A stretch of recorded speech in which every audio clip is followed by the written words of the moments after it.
Welcome back to Man Down Sports. As you can see from the thumbnail, I want to talk about Kevin Durant and him passing the GOAT Michael Jordan in scoring. I think he is fifth all time in scoring now, and they're actually playing right now. So he's adding on to that. But passing his idol, a lot of players that play in the NBA, Michael Jordan is you know what? I don't know if I want to use the word idol. I think they might be a little bit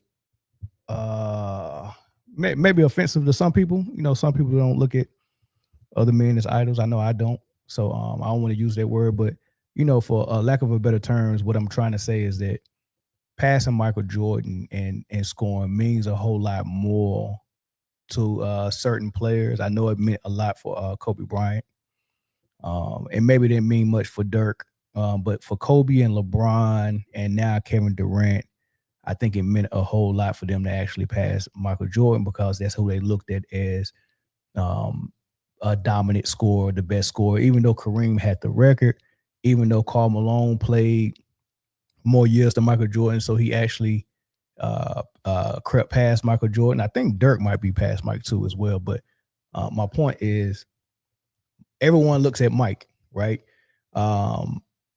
There's, like scoring points, Kareem got more than Mike, but we look at Mike, and a lot of people look at Mike as the pinnacle. That's the ceiling for us, right? Bill Russell got 11 rings, but everyone looks at Mike 6 rings. So it's kind of weird dynamic because I think I think it is what it is. You see Mike and you see that's the best scorer I ever seen, the best winner I ever seen. A lot of people didn't see Wilt. Now, obviously 11 rings is more than 6, so we got to get a title to Bill Russell as the best winner ever. Like, it's 100% Bill Russell. But I think people kind of grade that on the curve because, what it was with being 8 teams and being the 60s and, having a lot of talent on that Boston team. And a lot of times Bill Russell wasn't even the scoring leader on that team.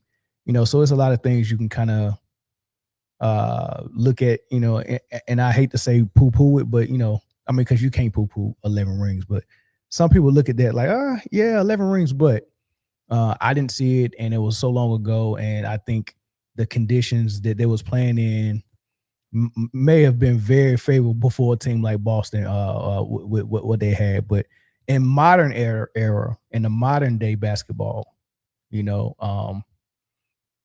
this is what we've seen. This is what we know. We know Michael Jordan. So Kevin Durant kind of talked about what it meant to pass Mike.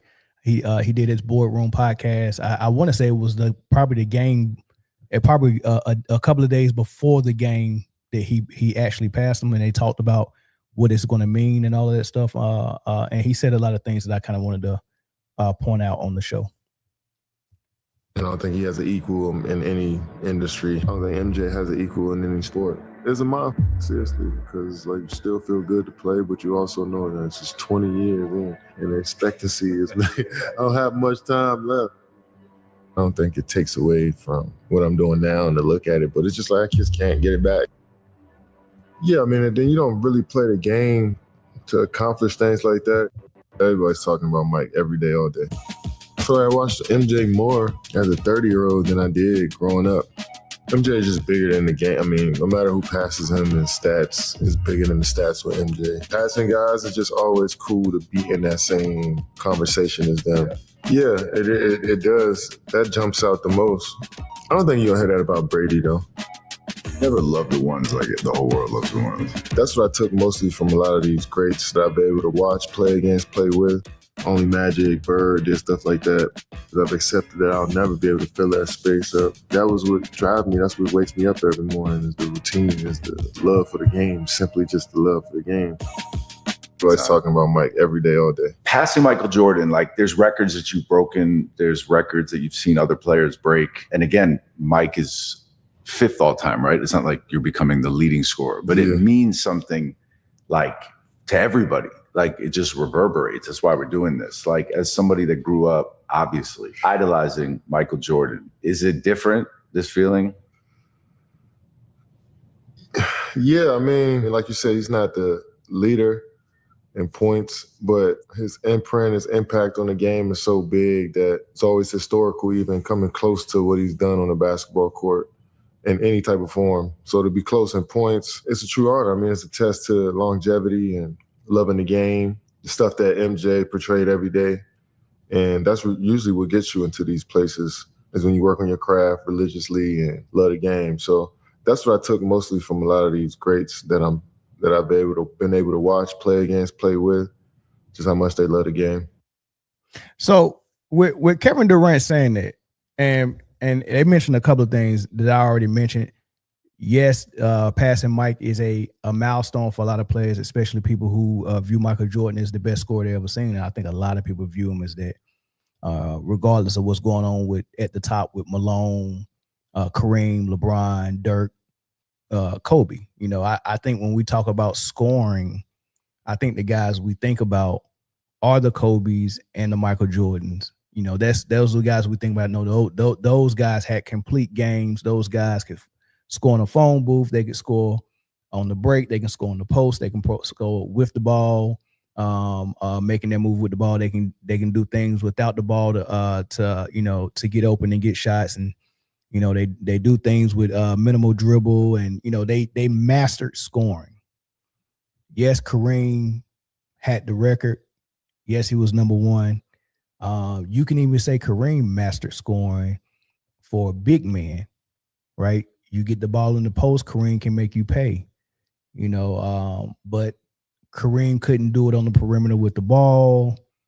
He wasn't doing it from the 3-point line. He wasn't. I mean, it was a lot Kareem wasn't doing, just, you know, by being 7-foot big man. You know, it's not his fault. It's just you know, physics, and you know, it is what it is. That's the cards he was dealt. But Michael Jordan and Kobe Bryant, those are the guys that you want to study, especially if you play on the perimeter. You study those guys. They mastered the art of scoring. They got it to the point where they didn't have any weaknesses in their scoring package. You know, they had bags. They had not one bag. They had a couple of bags, and in those bags, it was a complete toolkit in those bags. You know, some people got one bag, and that bag is an incomplete bag still. You know, some people got a bag that's actually got it's just full of turnovers and honey buns and stuff like that. You know, just bakery items and stuff like that. You know, some people bag come with turnovers. You know, some people bag come with over dribbling. Some people bag, hey, I need a screener in this bag. You know, I can't get to it without a screen. You know, some people bag got the paint wide open. You know, it's just, you know, it is what it is. But for the most part, when people think about Mike, people think about Kobe, they thinking about, no, those are the best scorers. And that's why Kevin Durant that's why everyone who's passed Mike. I mean, I remember when Kobe passed Mike, they stopped the game and there was a mini celebration. I remember when LeBron passed Mike and he scored. I think he ended up hitting the ground when he scored. He was on the ground. Oh, maybe that was Kobe. One of those ended up on the ground, and they came and did a little mini celebration. I think they stopped the game. But when LeBron did it, he was hyped and excited about it as well. And it was talked about, and you know, everybody mentioned it. You know, it was noteworthy. They passed freaking Mike. Now, once the people that's above Mike, like Dirk and Karl Malone and those guys, there's nothing that happened. There's no game being stopped. There's nothing that happened when they passed him. I think Kevin Durant passed Wilt before he got the mic. He passed Wilt. Nobody talked about it. You know, it was just, you know, not even a footnote. It's not even a big deal. It's not that significant. People look at Mike like the guy. He's the guy. And then Kobe is the other guy, right? That's how they look at them. So passing Mike is a milestone. And it's crazy that you got 4 guys above him. You got 4 guys above him, but everybody want to pass Mike. Everybody want to pass Mike. I think that's something, you know, that's something significant, man. I like, you know, just I wish people would ask, like, just frankly, why does it mean, like, out of all the guys in the top 10, like, you don't hear, as a matter of fact, I can look up the top 10, because I want everybody to think about when the last time you heard ESPN or anybody mention who Kevin Durant passed before he passed Mike. You know, let me see who the scoring leaders is.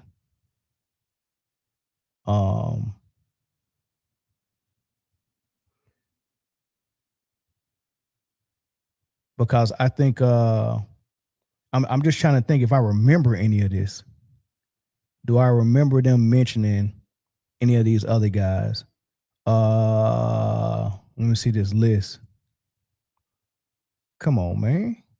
There we go. I want to see this list, man. Okay, James Harden is at number 11. I didn't know James Harden has got that far up. That is insane. Good job for James Harden. He gonna end up in the top 10. Probably he won't. I don't think he'll get it this season. But James Harden will be in the top 10 next season.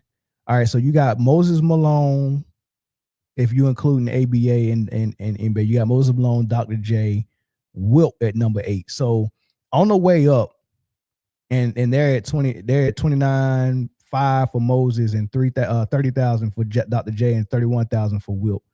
So I think KD may have passed Moses last year and maybe Dr. J last year.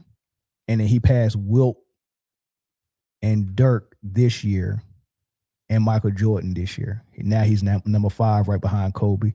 He won't catch Kobe this year. He'll catch Kobe next year. And he won't catch Karl Malone for another 2 years after that. And he probably end up retiring, so he'll probably end up at number 3, unless he wants to play the 45 like LeBron is. He might end up at that number 2 spot right behind LeBron. It's possible, all right? Because Kareem's at 38,387, and Kevin Durant's at 32,000. So he needs about 6,000 points, and I think they're only averaging about 15 to 2,000 a season.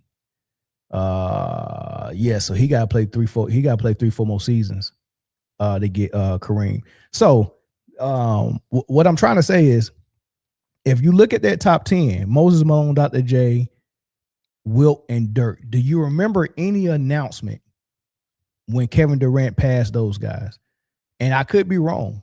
Maybe I wasn't paying attention. Maybe they did talk about it, but I do remember them mentioning he passed Wilt. That happened this season, right? So I remember them mentioning he passed Wilt. Dirk, Durant, yeah. He can't catch Kobe. Not this season. It'll be next year. So yeah, but I remember it because there's only like 10 games left. But I remember them saying, like, mentioning he passed Wilt, but I don't remember him saying anything about Dirk, Dr. J, or Moses, none of that. And I found that fascinating, man. Like, everyone cares when it's Mike. You know, I passed Mike. That's a big deal because that's the guy who I looked up to when I thought about scoring. I get a chance to pass, and that's the same thing Kobe Bryant was saying when he passed. Man, it meant a lot. Michael Jordan, he didn't even think about Kareem at number 1. Like, I'm not even thinking about getting Kareem's record. Kobe, I don't think he was.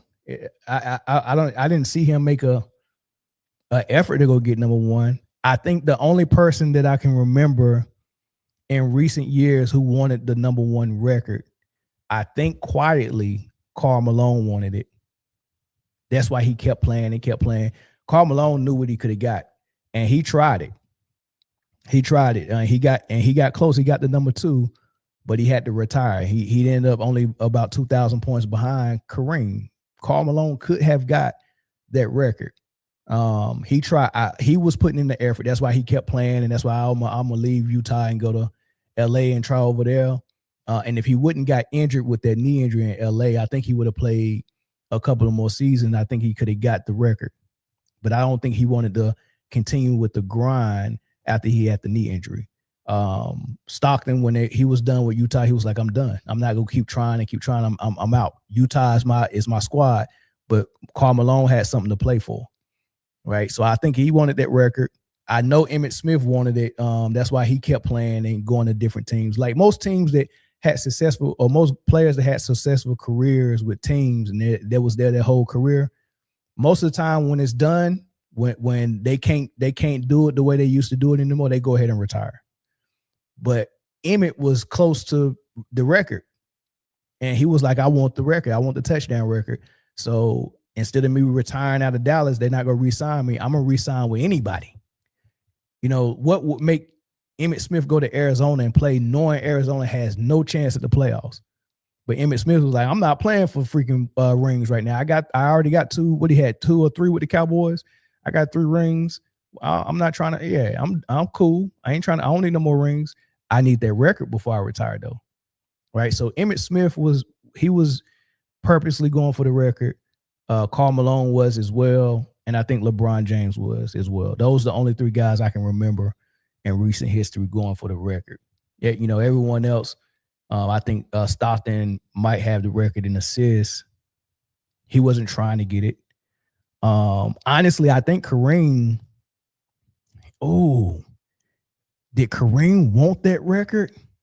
See, I can't even speak on that because I wasn't around back then. I can't speak on it. So I'm a chill on that. I'm gonna be a little bit responsible. I'm gonna chill on that. But it seemed like, you know, it's a possibility Kareem might have wanted it, that thing. Kareem might have wanted it, but I don't know. But that's one thing, right? Here's another thing. As I look into the comment section, I see Cottage Boy. What's up, man? I see you in there. I see Keedron Hardy in here, man. Not a peak for most. It was mentioned with yeah. So Scott said it was mentioned with those other guys in passing, but not with the fanfare of Jordan. Yeah, and I guess rightfully so. I mean, it is Mike, right? I guess, you know, it is Mike, man. So y'all hit the like button. Y'all hit the like button for me real quick. But here's another thing that, you know, speaking of scoring, right? So there was there was a Bleacher Report top 15 pure scores of all time list. And man, this list was pretty bad. This list was pretty bad, man. Let me pull this list up for y'all, man, because I don't know if y'all seen this.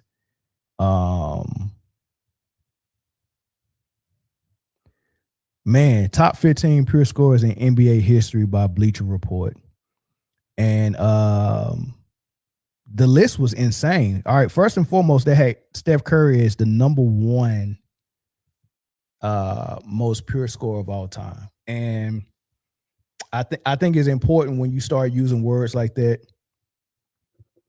you know, to actually properly flesh it out, man. I think the word pure. I mean, if you go use the word pure, if you don't mean pure, don't say pure. Find another word, because when I think about pure, I think of uncontaminated. I think of no additives. Like if I tell you to go get me a pure glass of water, I don't expect you to bring me a glass of water with the what's the powder that people put in there, the flavor. You know what I mean? Like I had a conversation with someone before that drinks a lot of those flavored water, those powders or whatever. And you know, I used to say, like, why don't you just drink regular water? Like, you know, and it was like, this is regular water. Like all I'm adding is flavor. Like, yeah, but it's not water no more, because, like, you know, if you think about what H2O is, if you think about H2O, that's on the freaking on the table. That's on the table as a entire separate thing. What you just added to is not H2O, it's something else. So if you add those two things, it's not H2O anymore. It's something else. It might be a concoction, maybe, but it's not pure. If I want pure, I don't add anything. I don't mix it. I don't take away from it. I don't do none of that. So when I'm thinking about a pure score, I'm thinking about who can score the best in the most amount of ways without additives. And what would be an additive in the NBA is, okay, this player needs a screen. Okay, this player needs a mismatch. This player needs the ball. Every time he gets his points, he needs the ball. Right? He needs a lot a lot of time. He needs a lot of space. Like when you start adding all of that, that takes away from pure. Because pure to me, as far as basketball, as far as scoring, pure to me is the least amount of things this guy needs. All he needs is the ball and minimum time and minimal movement and minimal space. Because the more things you add to what you need to score, the further and further away from pure it becomes. It's not pure. So a pure score, I can give the ball and he can go get a bucket or a high percentage shot like this, because he's so skilled in so many different ways. There's nowhere I can put him where he's not a bucket getter at that spot, or there's no situation where he's not a bucket getter in that situation. You know, I think on one of the movies that I think on the Notorious B.I.G. movie, the guy that played Puff Daddy's character, where he said, if you drop me in the woods or in the forest, I end up with a chinchilla on my back and I have everybody in there dancing, right? You know, so that's what I think about with a pure score. It don't matter where you drop them. It don't matter if you drop them in the Rucker. It don't matter if you drop them in college, in the NBA, and USA basketball, street ball, Drew League, Madison Square Garden, the finals, preseason, practice. It don't matter where you put them or her.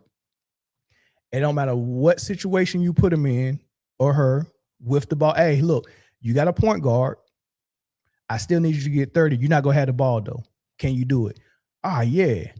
I'm so pure at scoring. I know how to do what Allen Houston does and run off a couple of screens and catch and shoot. I can catch and shoot from the mid. I can catch and shoot a little bit further from the mid, and I can catch and shoot from the three. I can go mid, long 2, 3 off catch and shoot without the ball. Oh, well, what if I put somebody on you that's quicker than you and you can't get away from them with moving without the ball? Well, if he's quicker than me, he's probably smaller than me. I go in the post. Oh, you can score down there too? Yes. Score in the post. Easy. Just give me the ball. I'm gonna get it done.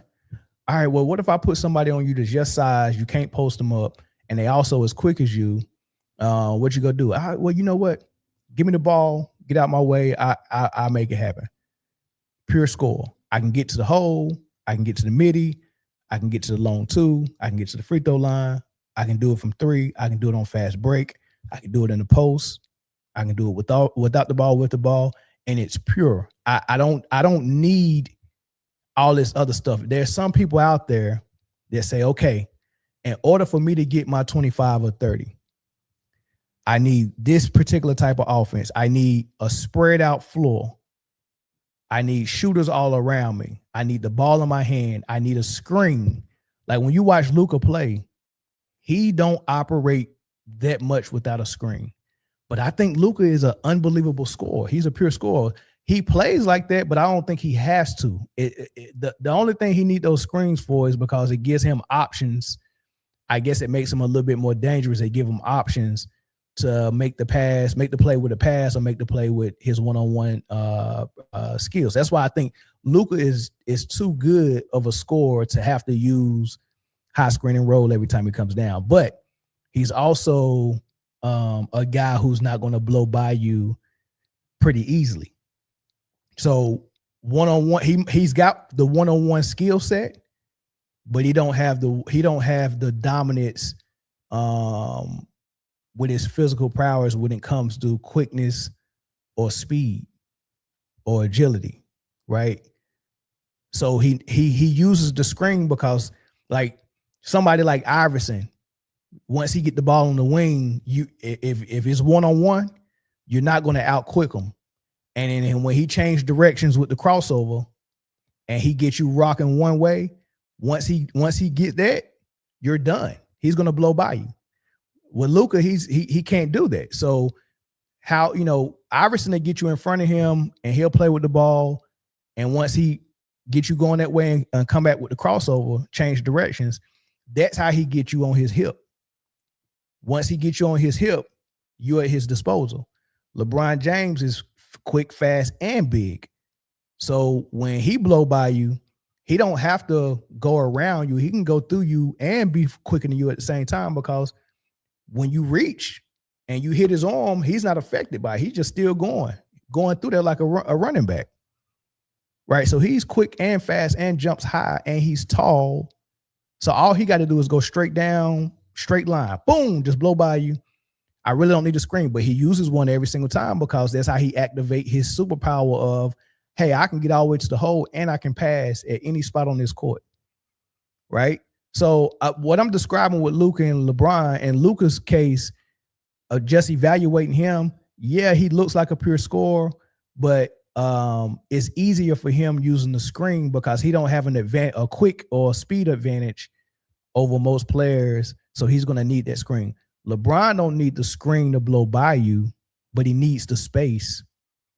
And he needs those shooters to be dangerous so you can't cloud the paint. When he didn't have that all figured out and his coaching staff didn't have that all figured out, that's how he got swept by San Antonio. They packed the paint because we know you want to come down here and we know you can't shoot. So all we're going to do is make sure we got a 7-footer down there, and we're not going to dub off your shooters. We're going to put the best defender we got. We're going to put Kawhi Leonard 1 year on him, Iguodala 1 year on him with Golden State. You know, we're going to put somebody like that on you that can stay with you good enough to where we don't need to double so much. But if you do get by him, we got a 7-footer down there, either Tim Duncan or Tyson Chandler, right? That worked phenomenal for Golden State and Dallas and San Antonio, right? Andrew Bogut 1 year, Tyson Chandler 1 year, Tim Duncan 1 year, right? So that's the thing. Iguodala, Kawhi. I can't remember who it was the first time he got swept when he was with Cleveland. I can't remember who that defender was. Somebody put it in the comments. But my point is this. Was it Bruce Bowen that first year? No, it couldn't have been Bruce Bowen. It may have been, but he was old if it was Bruce at that point. Yeah, he was old. But my point is this: LeBron's not a pure scorer. So him being on this list, what did they put LeBron at? They got LeBron on this list. Let me just give y'all. They got Karl Malone at 15. They got Donovan Mitchell at 14. They got Shaq at 13. Pure scorer, pure. What is the definition of pure? They got Kyrie at 12. They got Giannis at 11. That's pure scoring. Giannis? That's pure scoring. Pure. Kobe at 10. You got Kobe one slot above Giannis. And you got Giannis over Kyrie. So when it comes to Kobe and Bleacher Report and some of these other outlets, they purposely rage bait a fan base. And it's the Kobe fan base is easier to rage bait because there's so many people who would get behind it. Now, if Bleacher Report would have put Jordan at number 10, no one would have took it serious. But so many people are okay with slighting Kobe that, okay, we can get away with this and still look like we serious because we got enough people in the media that can get on board with, kind of slighting Kobe for whatever reason. So they like to slight Kobe. Plus, it's really good rage bait for the Kobe fans. That's the easiest thing they can rage bait that actually makes a little bit of sense for them, right? But they love slighting Kobe. They got him at number 10. Jokic at number 9. Luka at number 8. So Luka and Jokic already better, a pure scorer at a higher degree than Kobe. I find that pretty laughable. George Gervin at 7. Shea at 6. Shea over Kobe is interesting, right? Shea at 6. SGA at 6. LeBron at 5. What is the definition of pure scorer? Like, what is the definition of pure to these dudes? Right. And I would read what they wrote, but I know it's nonsense. I don't even want to read it. What do they say about LeBron? Like Jokic, LeBron often looks like he wants to distribute more than score. At his core, he may be Magic Johnson more than Michael Jordan. That's what makes his exploits as a scorer all the more impressive. As mentioned already, he has an unfathomable 23 seasons with an average of at least 20 points. He's first all-time in total points scored. And over the course of a whopping 292 playoff games, he's averaged 28.4 points. LeBron also deserves credit for the variety which he scored throughout his career. Variety. Interesting. When he started, it was all about the jaw-dropping end-to-end speed and vertical explosiveness. As he gained more muscle, he started to look like a freight train in transition. At some point with the Miami Heat, shooting efficiency became his pursuit, and he captured whatever he was after there. Now in his 40s, craftiness is starting to make up for some of his athleticism that he lost. All in all, there really isn't a form of scoring that LeBron didn't master at some point in his career. Free throws. Easy, I said it. Free throws. Post game. Mid-range. Like master. Now, being proficient in something is different than mastering it.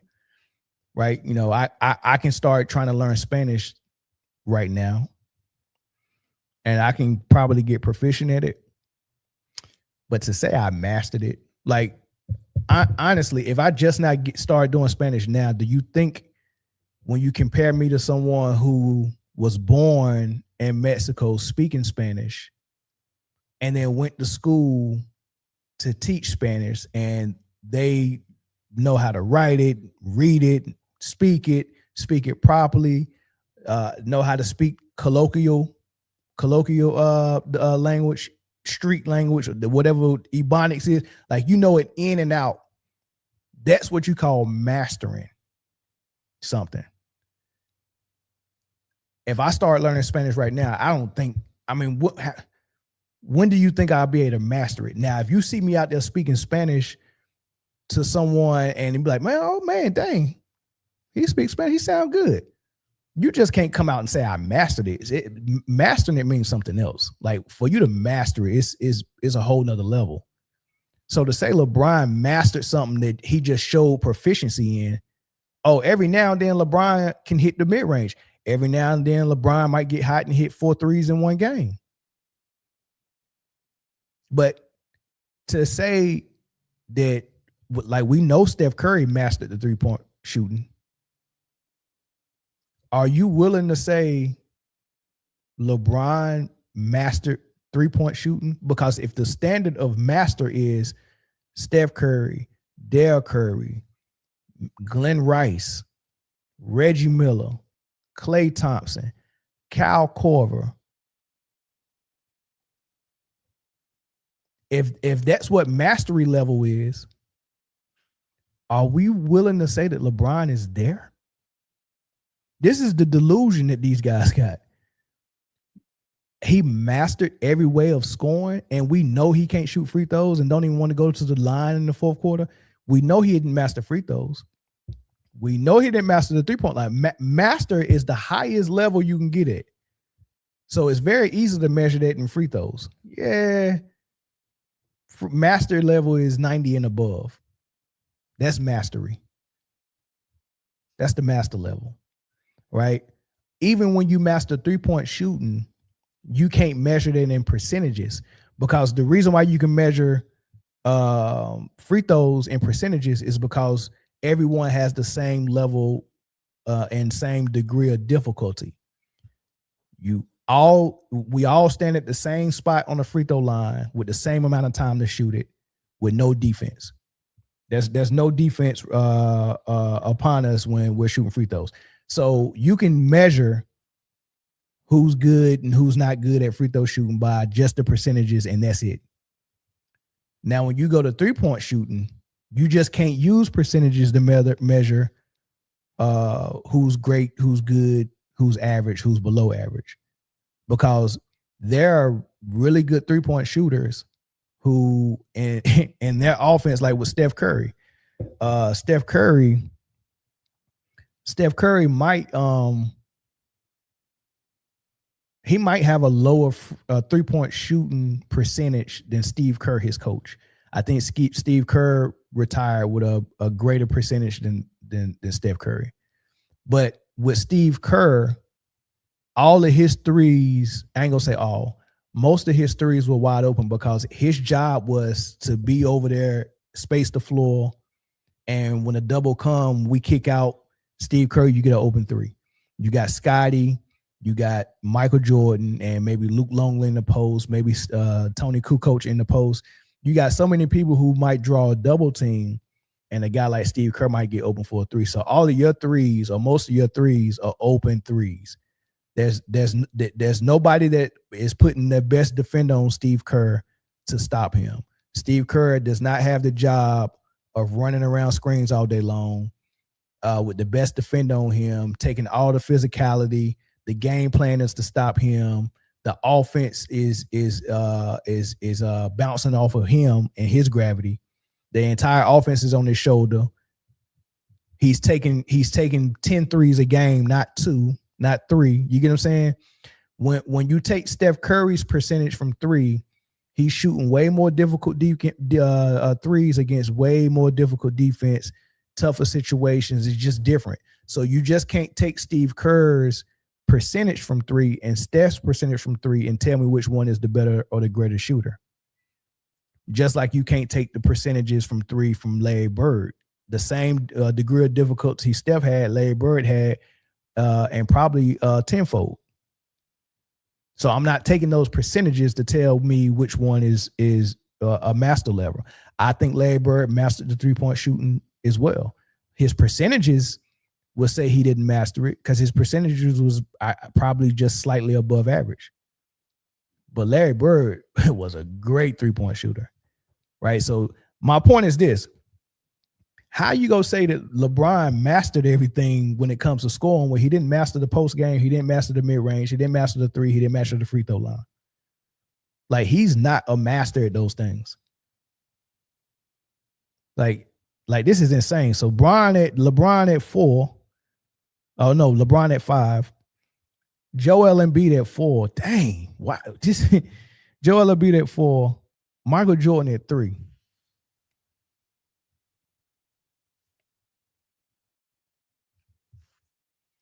Dog, you can't make this stuff up. Michael Jordan at 3. Kevin Durant at 2. Now, Kevin Durant might be in the top 5 for sure. Better than Kobe? No. Kevin Durant is not a better scorer than Kobe. He's just not. And I can kind of talk about that, but we'll be here all day. And number 1, Steph. And they said pure scoring isn't entirely about jump shooting, but when you're as far clear of the field, and by field we mean all of NBA history, as Steph Curry is as a shooter, it's tough to deny him this spot.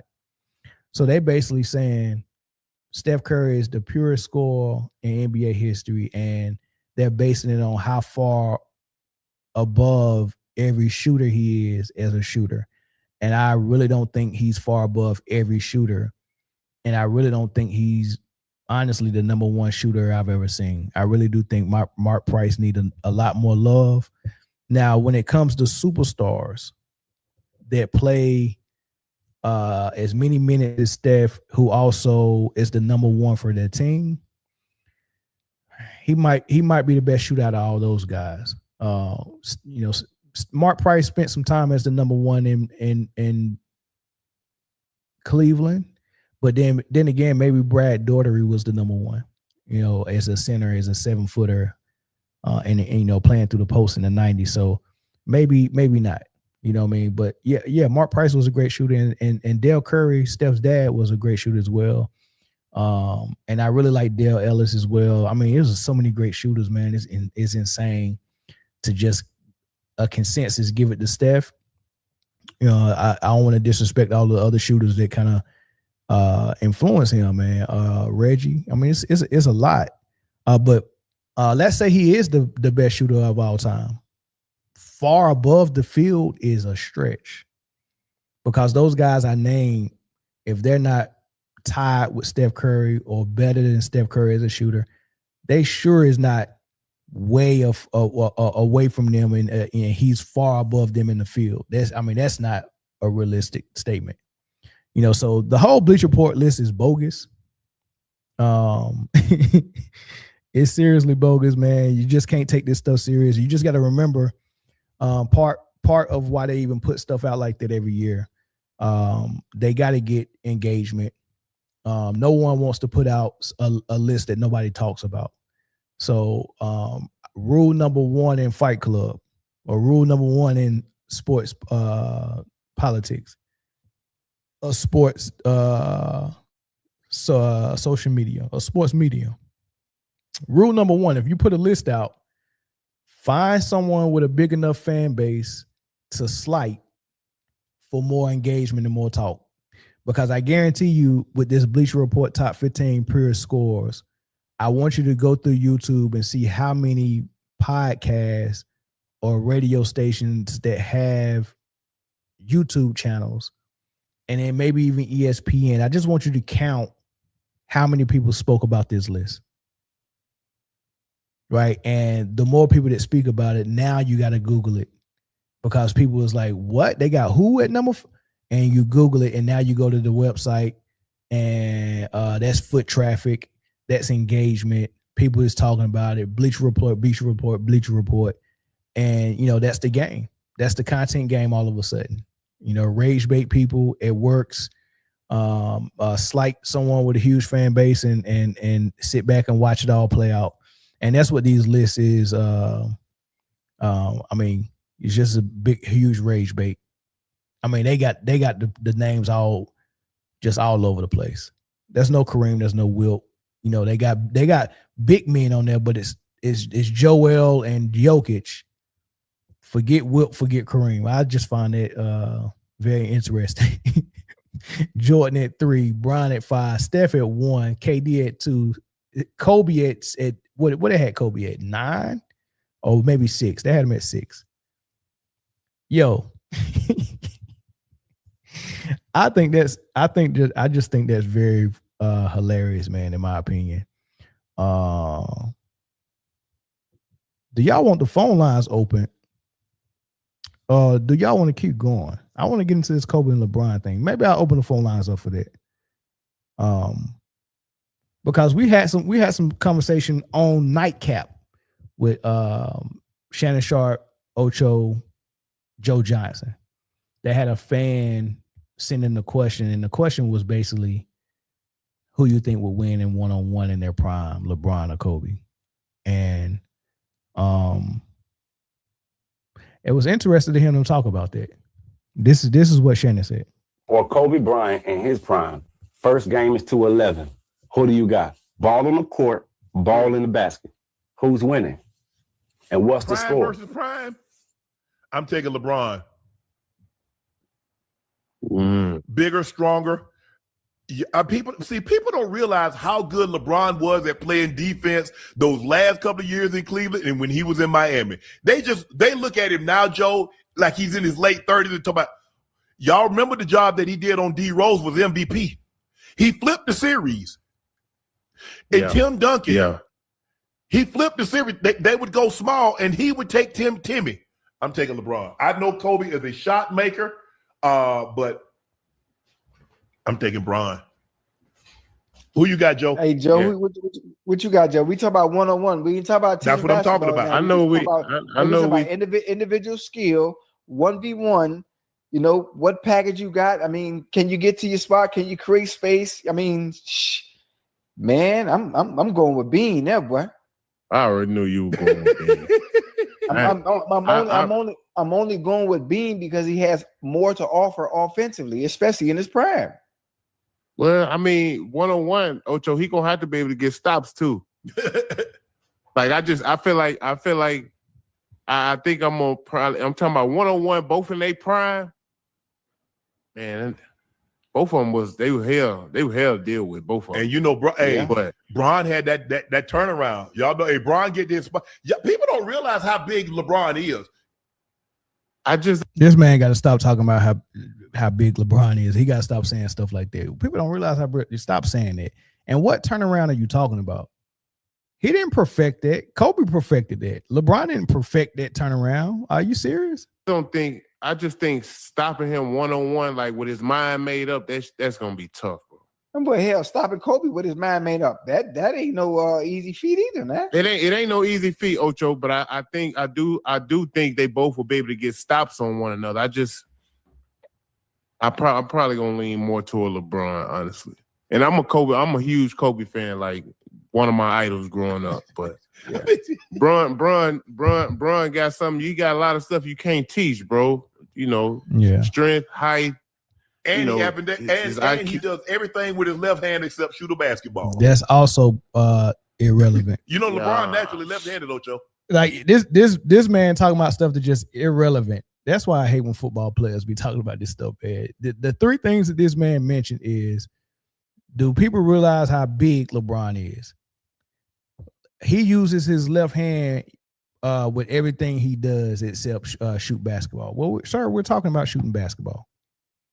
So how is that relevant?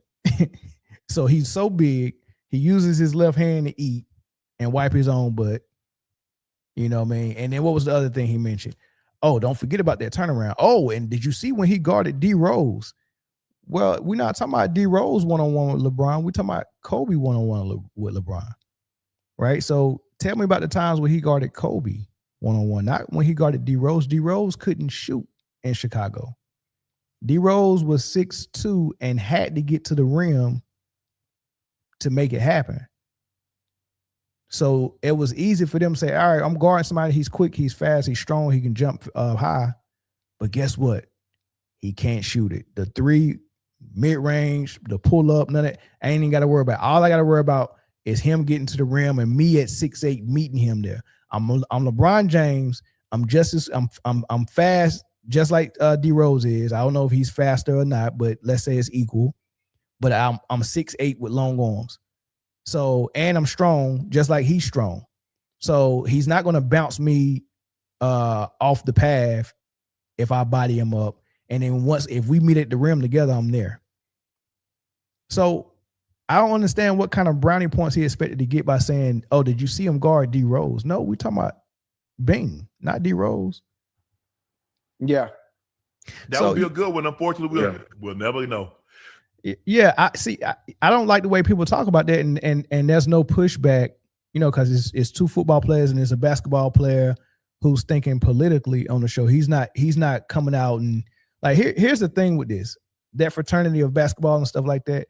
Nobody wants to come out and be completely honest about a guy like LeBron and make it seem like because it's enough of us that's calling out LeBron's nonsense, right? So the players is like, man, I'm not gonna pile on, and I respect it.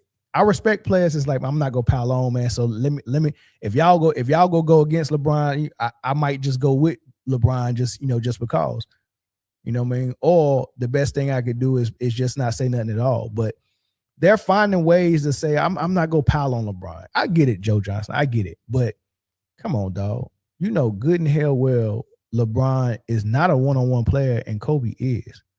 Here's my question. If it's one-on-one and it's LeBron and Kobe, who go set the screen for LeBron to get downhill? Because he needs that. We really got people on record, whether it's Udonis Haslem or Mike Miller or whoever played with Miami back then, D Wade, saying that nobody, including LeBron, could beat Mike Beasley one-on-one. Nobody when he was at Miami, and he was destroying LeBron James. I seen Kevin Durant and Mike Beasley go head to head at the Rucker. That was a phenomenal. Look that up on YouTube. Phenomenal. If you think Michael Beasley is a better one-on-one player than Kobe, you got another thing coming. The funny thing about it is they said Bam. And Michael Beasley said it's out of his own mouth. The only person that beat me one-on-one is Bam. And it's a little bit of footage out there of Bam and Michael Beasley playing one-on-one. I don't know if this was the day that Bam beat him, but they got a clip of Bam playing defense on Beasley. And there's nothing that Beasley got an advantage over with Bam, because if it comes to length and height, he don't got an advantage with Bam over there. He don't have a quickness advantage. And then as far as, I can bully you a little bit because I'm 6'8", 6'9", and I got a nice size frame. I can bump you off the path. He couldn't even do that to Bam because Bam is like country strong. High Point, North Carolina. 15 minutes down from where I live. Or where I grew up. Don't live there anymore, but country strong. Cat quick, fast, long, and coordinated enough to score, and a good defender. So Bam beat Beasley. Beasley beat LeBron. But LeBron's going to beat Kobe. Bam beat Beasley. Beasley beat LeBron. But LeBron's going to beat Kobe going to 11 in their prime. Good luck with that. Good luck with that. Deron Williams was talking about, what he seen when he was at the Olympics with LeBron and Kobe. And he said, man, from what I seen, man, if it comes down to giving somebody the ball on the one-on-one situation, I'm going with Kobe. You need to elaborate because this is good. This is good. It's good to have you on the couch. We don't got no fucking Olympian on the fucking couch. Yeah. So this is good. When you saw both of them work, what was their work ethic? So both of them's work ethic was crazy. Like they both work hard. They both they're just different, man. Kobe had that mentality where he's just on his own, locked in, doing his thing. LeBron's more silly, keeping things light, which I think we needed both things. We needed both of those versions of them on that team. Because when we needed to lock in. But LeBron can lock in too. So, but yeah, I mean, like I said, I've been around both of them. Obviously I play with both of them. So if I got to get the ball to somebody to get a bucket, I'm going cold. You going cold? I respect it. I mean, you seen it firsthand. I mean, you seen it up and close. So I gotta respect it. Your opinion. It's a reason why people keep saying if in a one-on-one situation, I need a bucket, I'm going to Kobe. I mean, that's what he do. He's a bucket getter. He's a one-on-one player. He's an ISO player. He does it all. He can score in a phone booth. He can score with minimal dribbles, minimal space, minimal time, minimal help, minimal interference. Don't need a screen. Like, so one-on-one is that's his bread and butter. And he just added, he just kind of compounded on top of that everything else when it comes to playing in the system and all that stuff to kind of make his game NBA ready, NBA efficient, NBA, quality and all that stuff, man. He was a student, but the foundation for him was one-on-one. That's the foundation for a lot of people. Super chat from My Life, Your Entertainment. Appreciate you for the super chat. We already saw a glimpse of Kobe and LeBron in 2013 NBA All-Star. LeBron looked like a peasant. LeBron called for screens, still couldn't get off. We low-key witnessed it already. That's a very good point. I'm going to open the phone lines up, y'all. But that's a very good point. We did see it in the All-Star. We did see it in the All-Star game.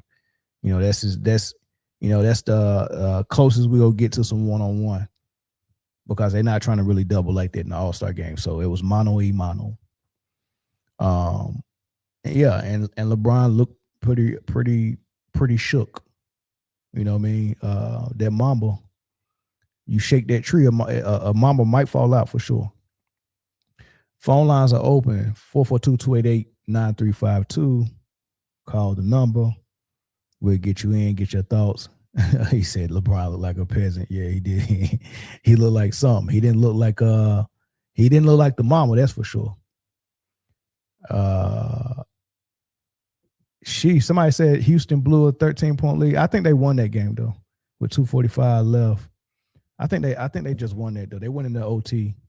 Sengun sacrificed his whole mouth. Pause. He went up for a block. It was tied at 95. He went up for a block. Good game by Denver. They go get a win. 53 points from from Murray, 23 points from Jokic tonight. And he had a triple-double. Let me see what oh shoot. Dang, they blew that lead in overtime. Lord have mercy. That is insane. Yeah, that's pretty bad. Caller from Texas, what's up? Hold on. Let me hold on. Let me see if I can all right, what's up? Can you hear me? Yeah, I can hear you. Okay, what's up? What's your thoughts? Hey, my thoughts is why y'all be why y'all be up in a exhibition game like All-Star game and all that?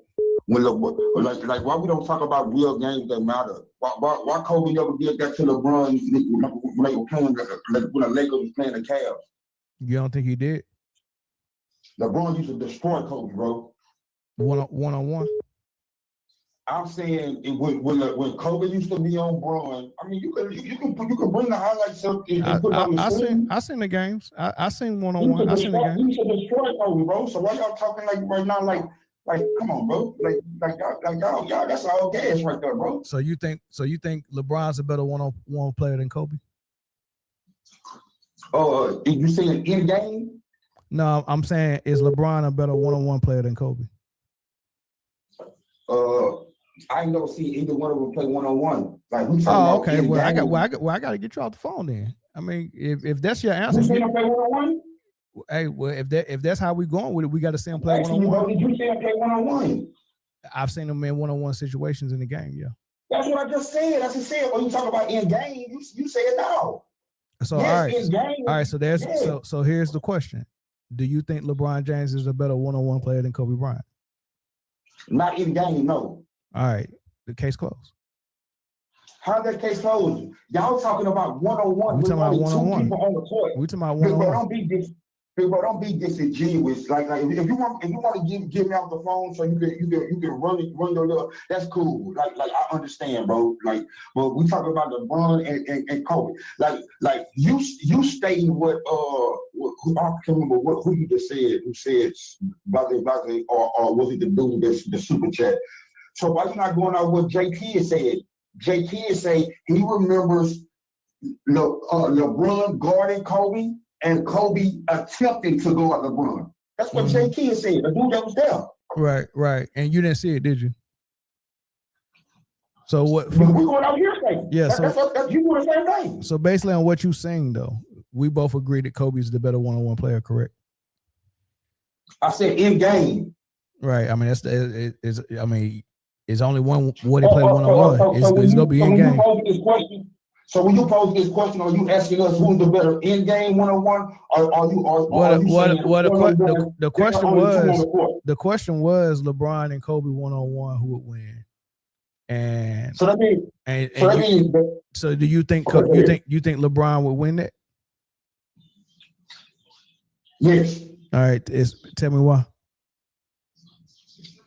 But LeBron too big. How Kobe gonna stop the run if he one-on-one downhill? Like how's he gonna? And you talking about a screen, all that. How's he gonna get downhill?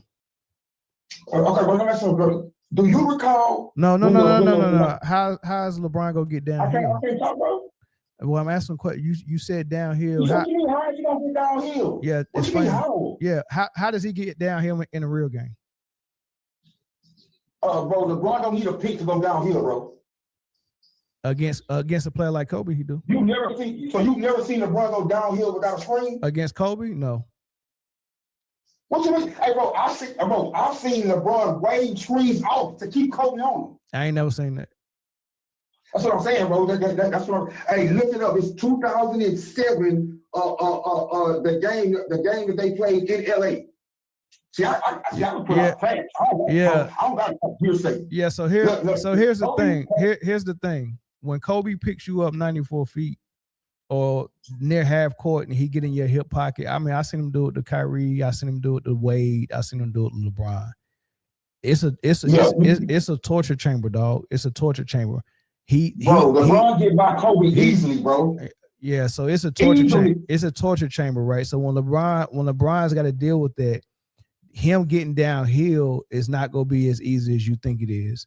He's not just gonna get down. No. It's gonna be easier because they're gonna be those back lines. So once he blocked Kobe, he at the rim.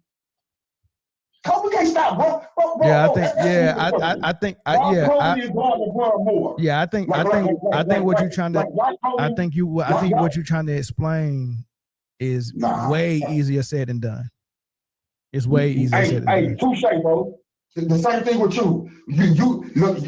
Kobe keeping LeBron nigga from the rim, bro. That's easy. That's way easier said than done. Let me ask you this question: Yeah. When the Lakers used to play LeBron, why when the game started, Kobe used to be on LeBron? Yeah, I mean, I don't have the answer for that, but I can't tell you this with a one-on-one situation. When it comes to Kobe stopping LeBron, we're talking about LeBron getting to the rim. We're not concerned with LeBron's jump shot, his three-point shot, his pull-up, his mid-range, his post-up. We're not concerned with none of that. So you telling me LeBron's gonna get to that rim for 11 points probably 8 times, right? And if you're telling me he's gonna be 8 for 8 driving to the hole, Kobe's not gonna get not one stop, because once Kobe do get a stop and he get the ball back, now Kobe is a problem with the ball, because now you got a one-on-one player against someone who can't guard this one-on-one player. Man, I've seen LeBron even with good defense, even with good defense on Kobe, he still can hit that mid-range. He still can go in the post. He still can hit the three. He's still deadly with that. LeBron is not deadly if LeBron don't get to the rim. If LeBron don't get to the rim, he's not deadly. You talking about the Heat LeBron? Prime LeBron. If he's not getting to the rim, he's not deadly. Yeah, and if he's not getting to the rim, he's not deadly. No, but ask anybody who had to. Hey, you just heard what Kevin Durant said. They asked Kevin Durant, who's the hardest person you had to guard? It's Miami Brooklyn. He's saying that about Kobe. Yeah, he didn't ask who was the best one-on-one player though. No, they asked him who was the hardest person he had to guard. Yeah, but he didn't. Yeah, but that's not one-on-one play. Man, bro, Kobe couldn't guard LeBron, bro. Yeah, I think he can. I'm sorry. Yeah, I think he can. I'm sorry. Look, LeBron can't win everything. It's okay. It's okay. It's okay to admit that Kobe's a better one-on-one player than LeBron, and he probably will. In game, yes, bro. Yeah, that's cool to admit that. One-on-one play. LeBron is still a top 10 player, dog. If you admit that he's still a top 10 player, he's still a great. It's okay to admit that, dog. Just be honest. LeBron. Who's the top 10 player? LeBron. Hey, bro, everywhere I look right now, every publication I look at, it got LeBron number 2. Oh, wait, more power to him. And, so if LeBron Google Joe this right now, it wouldn't even come up. So why be tripping about being honest about what would happen one-on-one with him and Kobe? Bro, why do you say that number 10 shit, bro? Yeah, but that's what I'm saying. I said top 10. It's somewhere in the top 10. Yeah, but I'm trying to slight run though. No. For me, the debate starts at number 4. So between 4 and 10, LeBron fits between 4 and 10 anywhere. That's a debate. Yeah, that's for you though, bro. Yeah. You a singular person. It's singular people. It's singular people who probably got LeBron outside the top 100 because they don't like him. We don't care about that. When we Google this, bro, we see Jordan and Brooklyn. That's what we care about. Yeah, I got you. So none of that changes when you admit that Kobe's a better one-on-one player and will beat him one-on-one. So I'm trying to figure out why you tripping. That's why I say in game he is. I admit that. So why would I admit that if I thought that, bro? Yeah, I mean, so just admit all of it, man. You're not gonna lose nothing, dog. It's just it's just basketball. No. It's just basketball. I know. I understand. And you put up that Darren Williams when he said he'll take him for a last shot. Why you didn't play it when he said, but he's still taking LeBron over Kobe? Because it wasn't relevant to what I'm talking about. I'm talking about one-on-one. No. When he was saying that last shot, that wasn't one-on-one, bro. Yeah, but it's more relevant to what I'm talking about. I know. I'm just saying, I just be wondering, nigga, why you be pumping up them saying that? But these same basketball players saying they'll take LeBron over Kobe. I just don't get that. because that's how I wanted to produce the show. Do you want to I know. you want to produce it for me? I know you not. It don't bother me like it used to. Do you want? I know you not. Do you want to produce it for me? I mean, I need a producer. Hey, bro, just make sure, bro, when I come down there, bro, I get carte blanche, bro. Who? Roll out the red carpet for me, my nigga. I ain't got no red carpet, dog. roll out the black carpet. Whatever carpet you got, roll it out for me. I got the Aladdin carpet. You want? Hey, so bro, so let me ask you one question before I got the phone, bro. Yeah, how you feeling about how the Lakers looking right now? How they looking? Do you think they can make a run? Yeah, I think it's wide open. Oh, his phone hung up. Yeah, I think it's wide open though to answer the question. I think I mean, any team that plays good, any team that plays good defense, good offense, you know what I mean? They got a superstar and stuff like that. I mean, they can make a run, man. Call, what's up, Nino? What's up? What's good, man? Can you hear me? Yeah, I can hear you. I'm gonna say this because I'm a boy YD now. I do think Bron had more to it, prime Bron, than you giving him credit for. Mm-hmm. But I gotta tell YD, if we talking straight 1-on-1, now Bron gonna get a game. If we gonna say a game to 5, I think Kobe come out on top because of what YD might be missing. Kobe had more wiggle. Because, you know, them legs don't get tired when they go back and forth. Bron gonna get to the cup. But when them legs get tired, Kobe had more, you know, like tough shots. That's what Kobe do. That's 1-on-1. Correct. Like step back to the right, corner fade away off the step back footwork. That's Kobe game.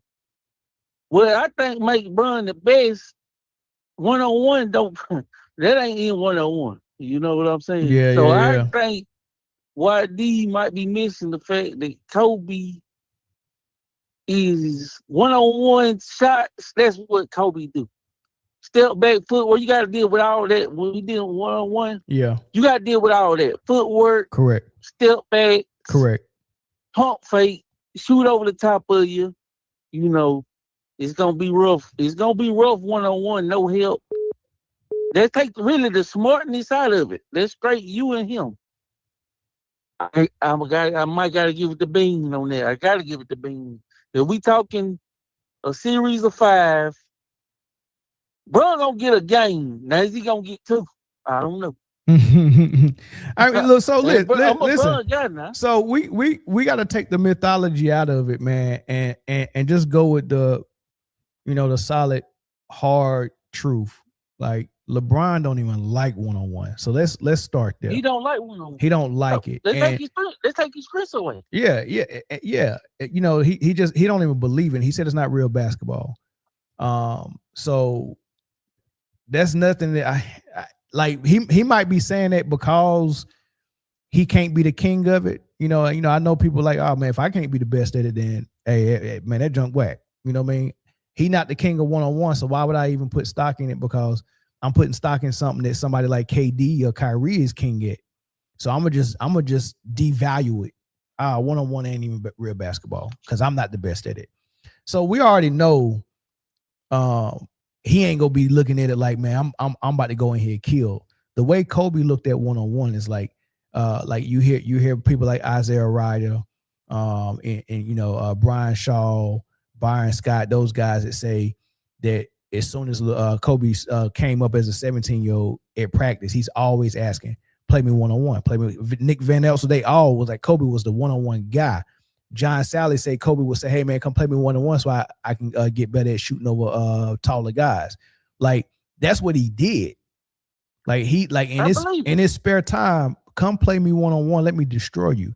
He said he was shooting a commercial with Reggie Miller, and Reggie Miller said, hey, come play me Kobe, come play me 1-on-1. And Reggie said halfway through the game, he realized Kobe was studying something he did with his step back. And then he said Kobe came the next season and in the finals against them was using it against Reggie Miller. Like Kobe is the way he looked at 1-on-1 was one way. The way LeBron looks at 1-on-1 is a totally different way. Like seriously, it's going to be Kobe getting the advantage, like, because he's got the advantage in every way, mentally, skill wise, and all that stuff. Only thing we say with LeBron got is he's a force when he gets downhill. And you telling me that's it? That's all he got? What if that gets stopped and he got to take the jump shot? He's probably going to brick it. Like, so that's what I'm saying. Yeah. Now that's 1-on-1. You know how 1-on-1 go. You play guys bigger than you. Yeah. They gonna get theirs, and he might not miss one game when he get into the hole. But when he don't miss. And Kobe got D now. And Kobe got D, and he got footwork. He know how to. And Kobe strong, just like Bron's strong. He might not be as strong as Bron. Yeah. But he's strong too. You gonna have to shoot a fade, step back, and that's what Kobe do. And to piggyback on what you said, Kobe said that. Mm-hmm. Kobe said when they asked him about it, Kobe said, "That's me for sure." Mm-hmm. 5-on-5, that's Bron. When you gotta think and you gotta call this and set this play over there. 1-on-1, it ain't none of that. We gotta be real now. Come on now. It don't mean the game is 5-on-5 is what you judge off of, but we gotta be real about. We talking about 1-on-1 basketball. Yeah, LeBron admitting that LeBron won't be couple 1-on-1. He is that you don't lose nothing by that. People are so people like LeBron fans are so afraid to admit that because they think that if I admit this, then I'm gonna lose every other argument in the GOAT debate. No, just be honest, man. LeBron is not a 1-on-1 player, man. Ain't nothing wrong with that. We're not going to use this against you in the GOAT debate. it is what it is. Like, but they so afraid to give Kobe or Mike any edge over LeBron, especially Kobe, that they feel like they got to win everything. Like I'm gonna tell you how silly LeBron fans is, right? You could say something like, "Hey man, that Miami Heat team, that super team, man, they ain't no match for the 97 Bulls," and they'll tell you, "Oh, Miami would destroy the 97 Bulls," and they'll start talking about how good the Miami Heat was and why they would beat the Bulls and all this stuff because they can't lose an argument with Jordan versus LeBron, right? But then those same people that argue that the Heat is so good that they could beat the 97 Bulls, the next you can come back the next day and tell them, man, the Miami Heat was a super team, man. That's why LeBron was winning. And they'll argue with you the opposite and tell you why the Miami Heat was trash. No. I'm dead. I've seen it, dog. They told me Bosh was not a superstar. They said Wade was washed up. They said Wade was only good that year they lost to Dallas. They said after that Wade was washed. They said Wade was washed. And then after that, after they tear down Wade and Bosh, it's easy to tear down the role players because LeBron even said, "Hey man, we was top heavy with Miami. We was top heavy. We ain't had no bench." Now let's say Ray Allen was old, Mike Miller was broken up. Like they can clown the whole squad and say Bron carried, but we'll turn around and tell you that they'll beat the daggone Bulls. I think that he could have beat the Bulls for different reasons. Probably a 7-game. But it's like if you say they ain't either way. But this is my theory now. And now we off topic here. I don't know if either one of them teams beat the 0-1 or 0-2. Like until they get Karl Malone and them old heads in there and they Kobe and Malone and Shaq fall out. I don't know who beat them 0-1 Lakers out. And I don't know if no super team. I ain't gonna say they're no super team, but man, yeah, the Lakers is tough, man. Kobe, you gotta think you gonna deal. You gotta put 2 or 3 on Shaq, and you about need to put 2 on Bean. Yeah, and they got shooters. Yeah, but man, I'm with you, brother. The more is of the basketball talk. Can we please get back to, like you said, just saying, giving credit or giving due based on basketball knowledge, bro? I'm a Bron. They call me the Bron guy. It's some stuff that people say about Bron I don't believe. But 1-on-1 now, and Kobe, that's like go together. All his moves, you can look at them. Kobe got his game when he played. He made his name off of the moves he do in the game. That's based off 1-on-1, man. Mm-hmm. Get the ball right there and make his go. Yeah. That's 1-on-1. And LeBron Kobe, LeBron is a straight line. I'm going straight from line, point. Magic Johnson. Yeah, exactly. You come help. I throw the ball here. I'm looking at what y'all. I'm calling the play. He I always call him big point guard. Mm-hmm. That don't mean I think LeBron one of the best. But 1-on-1 basketball is nobody out there. Nah, you on Kobe Island. A real basketball head, so I know what you on Kobe Island. Looking boy. at it from a different view. Yeah, I'm definitely looking at. I mean, that was guys that I grew up with that was bigger than me. That couldn't do nothing with me 1-on-1. You know what I mean? It's just right. It is what it is. I don't think being bigger is the end all be all when it comes to 1-on-1, because I can stay in front of you and I can make you miss some shots. I can make you miss. Unless you shot. Yeah, unless they shot. Yeah, but if they, exactly. Yeah. But if you're dude, like people that saying that never played 1-on-1 like every day in the neighborhood, like it's different, man. Like I just don't. I don't know, man. Some people don't know what they be talking about. Well, from Shannon Sharp point, what he's probably. I'm giving him you probably know. He did play basketball and he was big and strong. So you probably thinking he don't sound like he played basketball. Get the ball and go straight. Oh, he played. I looked up. He played. But he don't sound like he probably played basketball without his brain, because the stuff that be coming out of his. I'm telling you, because he was athletic. Man. It's almost like if you take John Coffey from the Green Mile and throw him on the basketball court. That's probably what Shannon was. You want me to go right there, boss? But KB, and just like he probably played football. I mean basketball like that. Like the way football players. The way he talk about basketball, this dude sounds like he got ground beef for brains. Seriously, like. But you know what I'm saying? A lot of them though. Them football players come out there. They athletic. They can hit a layup and they gonna be able to jump and dunk. Now they can't think about nothing basketball. Them. If y'all football player listening, we ain't talking about y'all, but we talking about y'all. You know how they is. They probably how shot was. They not taking into consideration the footwork. We know, and bro, my guy went to the Dream. He got a little better with his footwork and took KD to the post. It wasn't still no great footwork. Kobe come in with great footwork. Mm-hmm. Kobe was just sharpening up. Bron needed everything that he learned to be able to use a little bit of it to just get to the hole. Kobe got crucial killer footwork in the post, man. Yeah. So I'm gone, man. I'm just 1-on-1, bro. I'm a Bron guy. So y'all Bron guys listening, I'm a Bron guy. We gotta be real with this one. 1-on-1, B. Come on, man. Appreciate the call, man. Thanks, bro. Thank you. Yeah. I'll take one more quick phone call. Y'all know what's crazy? My brain, when he said he was about to go, I'm thinking about hanging the phone up. I almost hit end on the stream, dog. I'm thinking hitting end on the phone. I just almost hit end on the daggone stream, y'all. That is insane, dog. Yeah, I'll take one more caller, man. If not, we'll move. Salute one Musketeer, man. What's up, big dog? Yeah, let's do this. So I've been having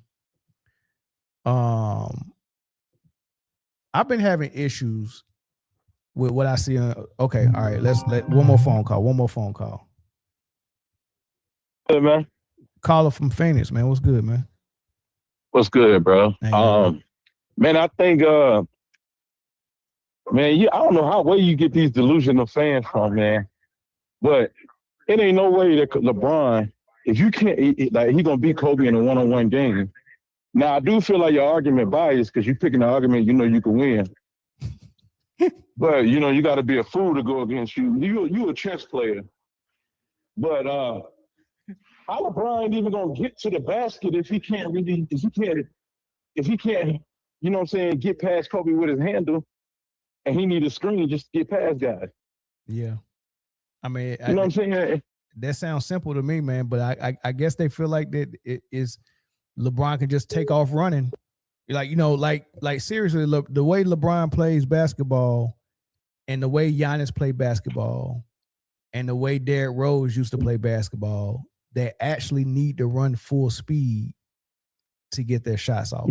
and now think about that. It's funny, man. I'm just laughing because it's too funny, man. It's true. So I want you to think about the time when you was on the court, and I want you to think about how you use variations of speed of slow, fast, fast, slow. Absolutely. You get what I'm saying? Like herky jerky, like things like that. Like learned it from Baron Davis, Tim Hardaway. Exactly. Even with someone pressuring you in the backcourt, you can zigzag your way up court. You know what I mean? I'm trying to see which foot you put up first. Exactly. You're doing so many different things. You're doing. It's almost like a sparring match. Like, so everything. But with LeBron, is all run. Like, it's just run. And that's why I think what it is that people like you who real ballers, you see that his game is, you know what I'm saying, he has a lot of holes in his game. But the reason why he keep being successful is because he's 6'9" and he can see over the defense, bro. That's an advantage to him. He was fast as hell too. He's fast, strong. He's super fast. Yeah. But Kobe was in that same body, we wouldn't even be having this conversation. I'm glad Kobe wasn't in that body, because if Kobe was, do you think he would be working on all the stuff that he worked on? Or do you think he would be running full speed like LeBron? I think he'll be the GOAT, bro.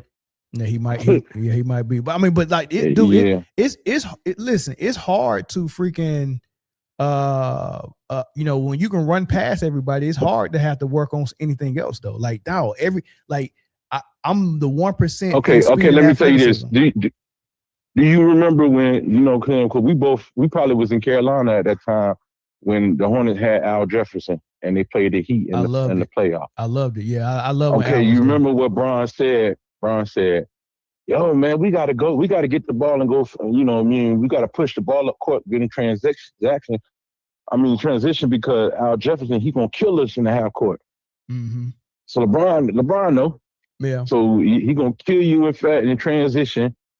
But when it comes to half court, that's when things break down. That's when he need the John Stockton, screen and rolls. Yeah.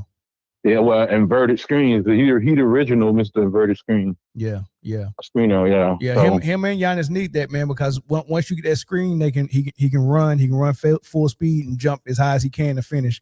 And bro, the way that the damn referees officiate the game with these dudes charging with their shoulder down.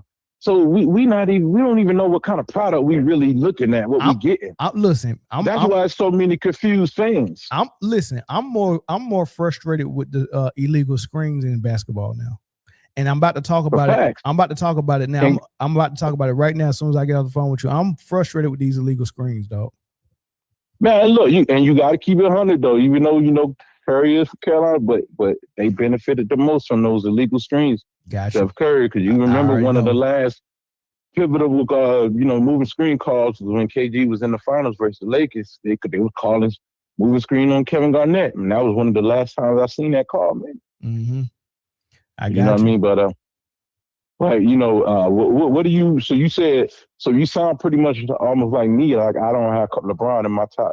My top three is like the Holy Trinity, man. It's like Michael Jordan, Wilt, and Kareem. Those three.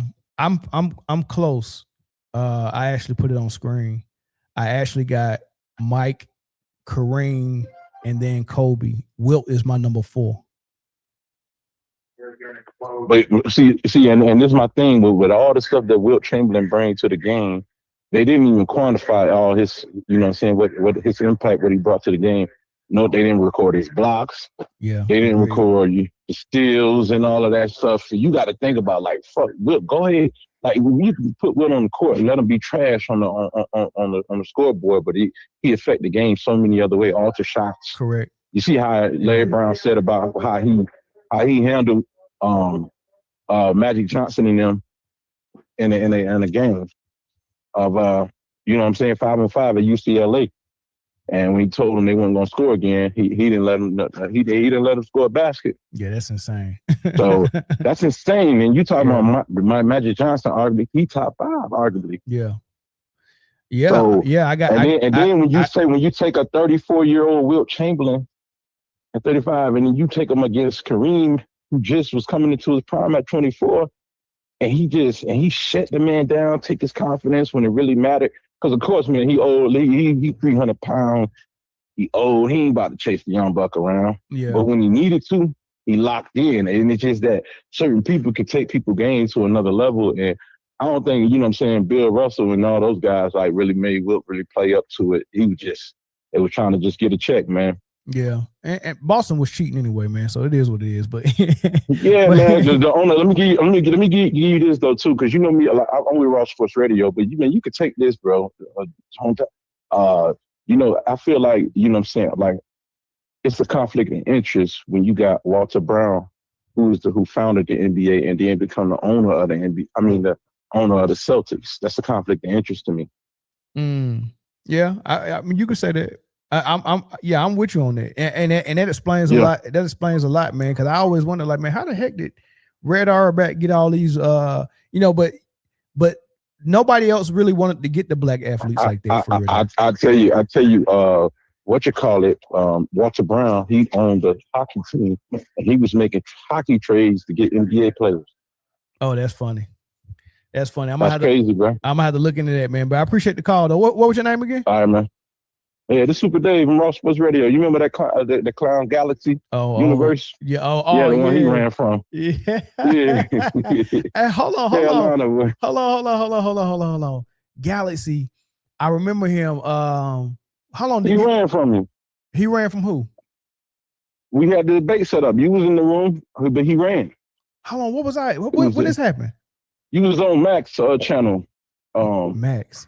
We shouted you out. We shouted you out or whatnot. It was Max, the Jewish guy. I forgot, man. I can't think of his name right now. How long ago was this? Like a year, almost a year ago. Really? Yeah, it was a small channel though. He ain't nobody really making. But I was in the chat though. You was there, yeah, because you connected to Galaxy. Y'all just battled. We really didn't battle though. I came on. I didn't know much about him. He invited me on. I was like, oh, cool, yeah, cool. I come talk to you, man. Yeah. And when I got on there, that's how I met him. He was trolling everybody channel.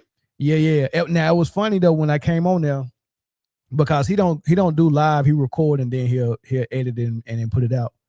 Man, he got so frustrated. Ooh, he got so frustrated. Yeah, he got really frustrated. Like he was cursing, fussing out. Like I think he's special needs. I really do think he had. Oh man, you should have seen the emails he sent me. Yeah, he's special needs for sure. But yeah, he's one of them Boston dudes, man. I think that's where he really probably where he's really from. Yeah, but he edited the show down. Let this guy off the hook. Yeah. That's why I said, "Ooh, that's crazy. That's nasty work. That's malicious right there." Yeah, that's and funny. You know what I'm saying. But he just like we let him get away with it without saying who he feel is the GOAT.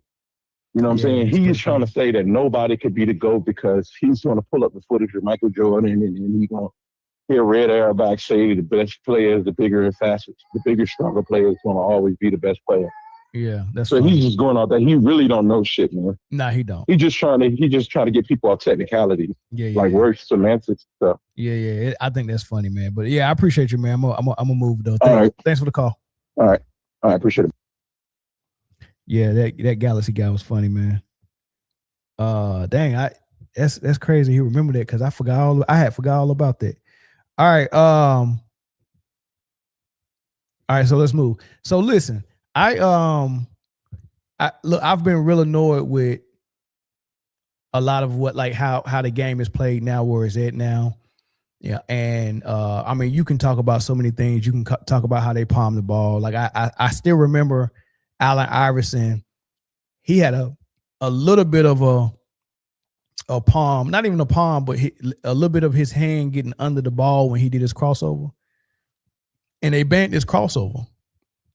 Like they banned it, right? And I'm like, man, dang. Like I remember we was in high school when they banned it. We was like, man, they banned Iverson crossover and they calling it every time he do it. They call him palming and all that stuff, man. Like David Stern was a real stickler about the rules back then. Like I want this basketball product to be a real product. You're not going to come now. I don't think that he really cared about the rules as much as he cared about street ball coming into the NBA. So what Iverson was doing, that's playground stuff, and he didn't want playground stuff in the league. I also remember Rafe Alston, you know, when he got famous with the mixtapes, and his name Skip to Malou was real big, and everybody knew who Skip to Malou was. I remember when he got his first NBA contract, and I think he was with the Rockets one year, his first season. I was so excited, man. Oh man, Rafe Alston played for the Rockets, and it was a blowout.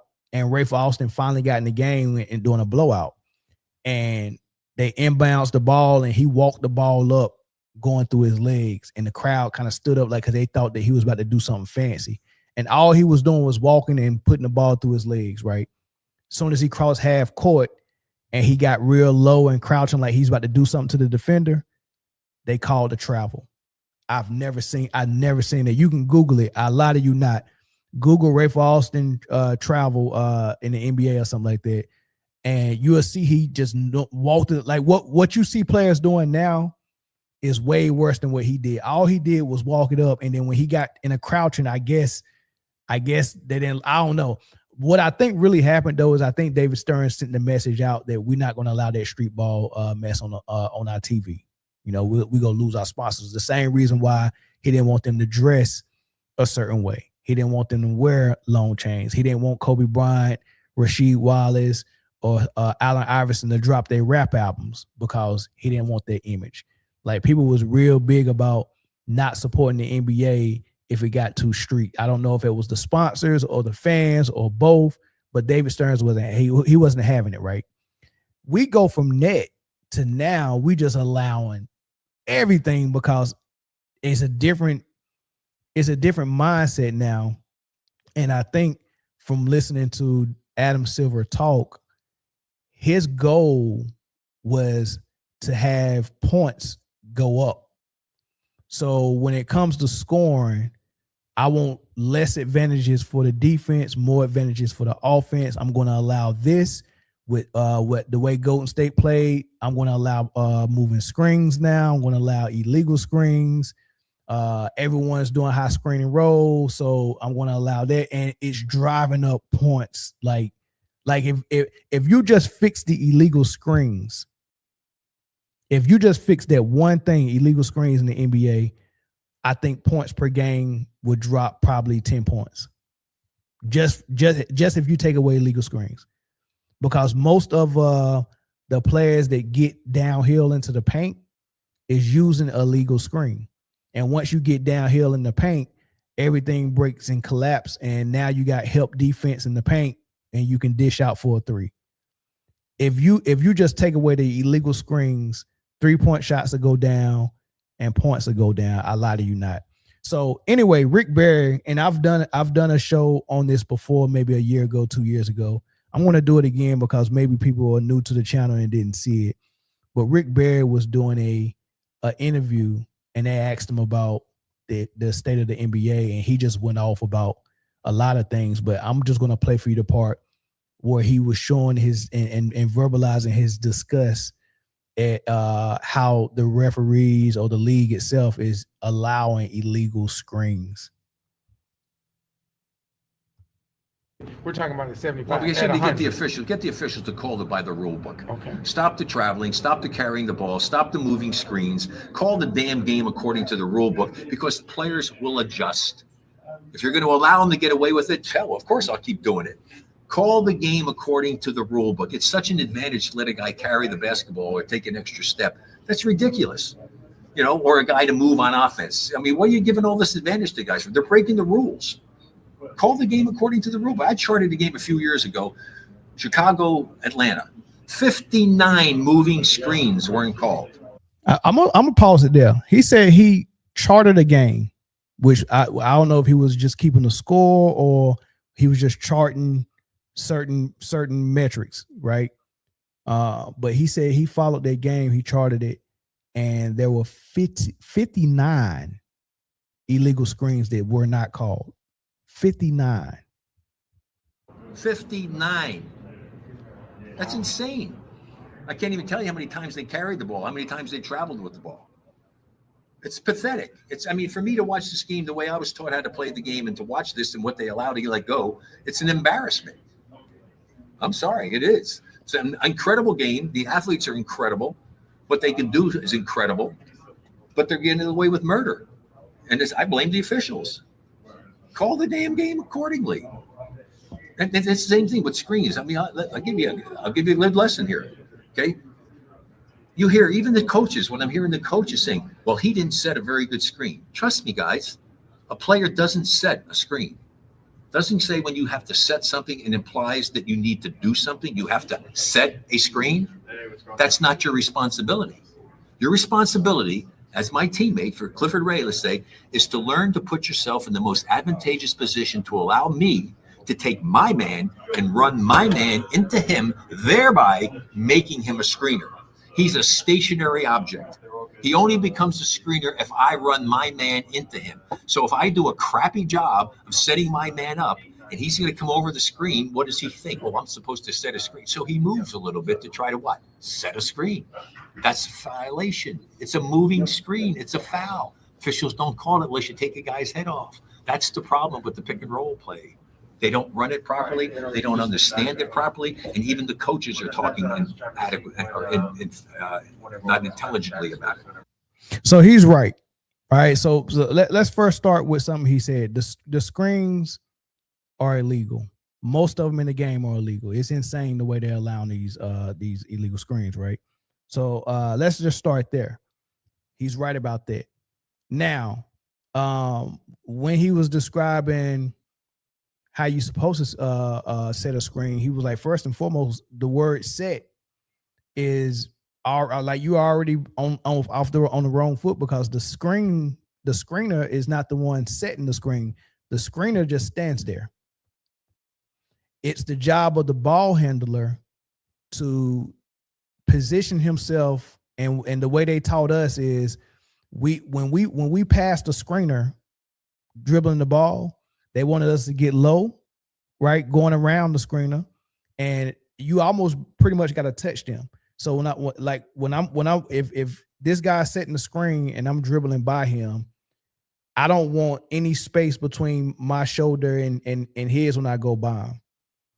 Because if I open this much space, then my defender is going to slide through there and go over the screen with me, and there's going to be no screen. So I had to dribble the ball, and I had to position myself to where there's no space when I'm going past him. So the defender is trailing me, or he's going to have to go under the screen to try to get over there to me to stop me from dribble penetration. Right. So that's not what's happening. What's happening is the ball handler is just dribbling, and the screener is there, and the space between the ball handler and the dribbler, the screener is sliding so they can make contact with the defender. And that's a moving screen. That's an illegal screen. That's an offensive foul. Right? You're not supposed to be moving at any point with a screen. We still call player control offensive fouls when we're taking charges the same way. They don't allow us to move when the defender is coming. If we're still moving, they're not going to give us the offensive player control foul. They're going to probably call a blocking foul. We're moving. Like when you get outside, even if you're taking a charge, you get outside that restricted area in the paint. So you got your feet out and you stand there stationary. But if the guy's trying to avoid you and they see you leaning or sliding to the side even slightly, they're going to say, oh, no, he's still moving.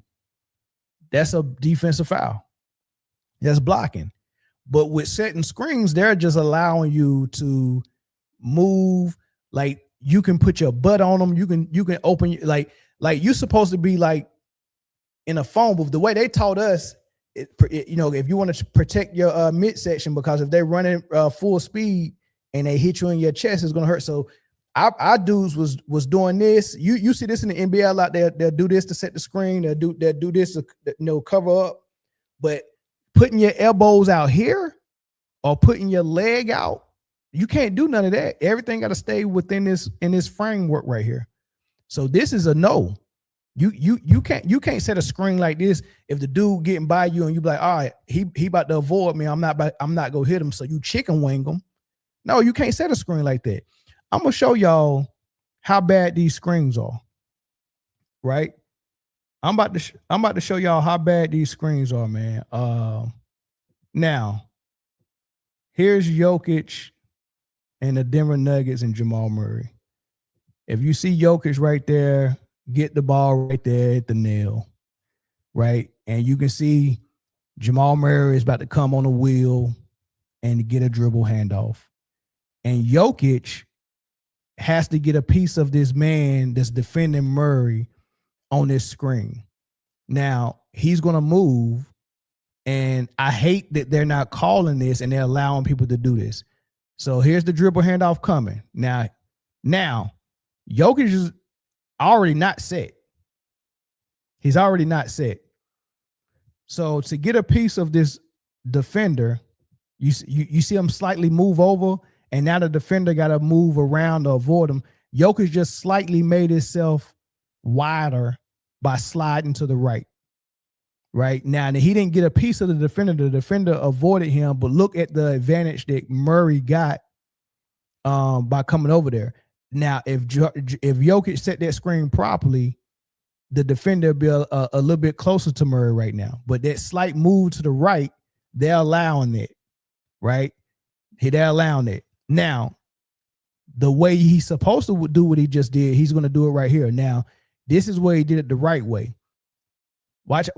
So the guy's going to dribble. Now, Jokic is going to do a natural motion, which is kind of like a reverse pivot where he's kind of slipping the screen. Like this is almost a ghost screen because it looked like he's about to set it, but instead of setting it, he slipped it by doing a little reverse pivot. And it got him, I think it got him open. Look at, see, so, but it served the purpose because when he did that reverse pivot, he made himself wide naturally where the defender had to go around him and he didn't touch the defender. There's no foul there. I mean, watching that was so like, man, that looked so good to me, dog. So I'm gonna show it to you fast again. Watch him slide. Boom, there's a slide. That's illegal. I don't like that, but it's okay that they didn't call that because he didn't get a piece of the defender. If I was the defender, I would have ran right into Jokic and forced the referees to call something. I'm not avoiding it. If I see a screener moving, I am not avoiding contact with him. I'm gonna run him over or hit him at some type of way and force the refs to call something. Now here's Jokic doing it of a good way, which this is good. This is good technique right here. I love that. I love what I just seen from Jokic with that. Now watch how bad these screens get.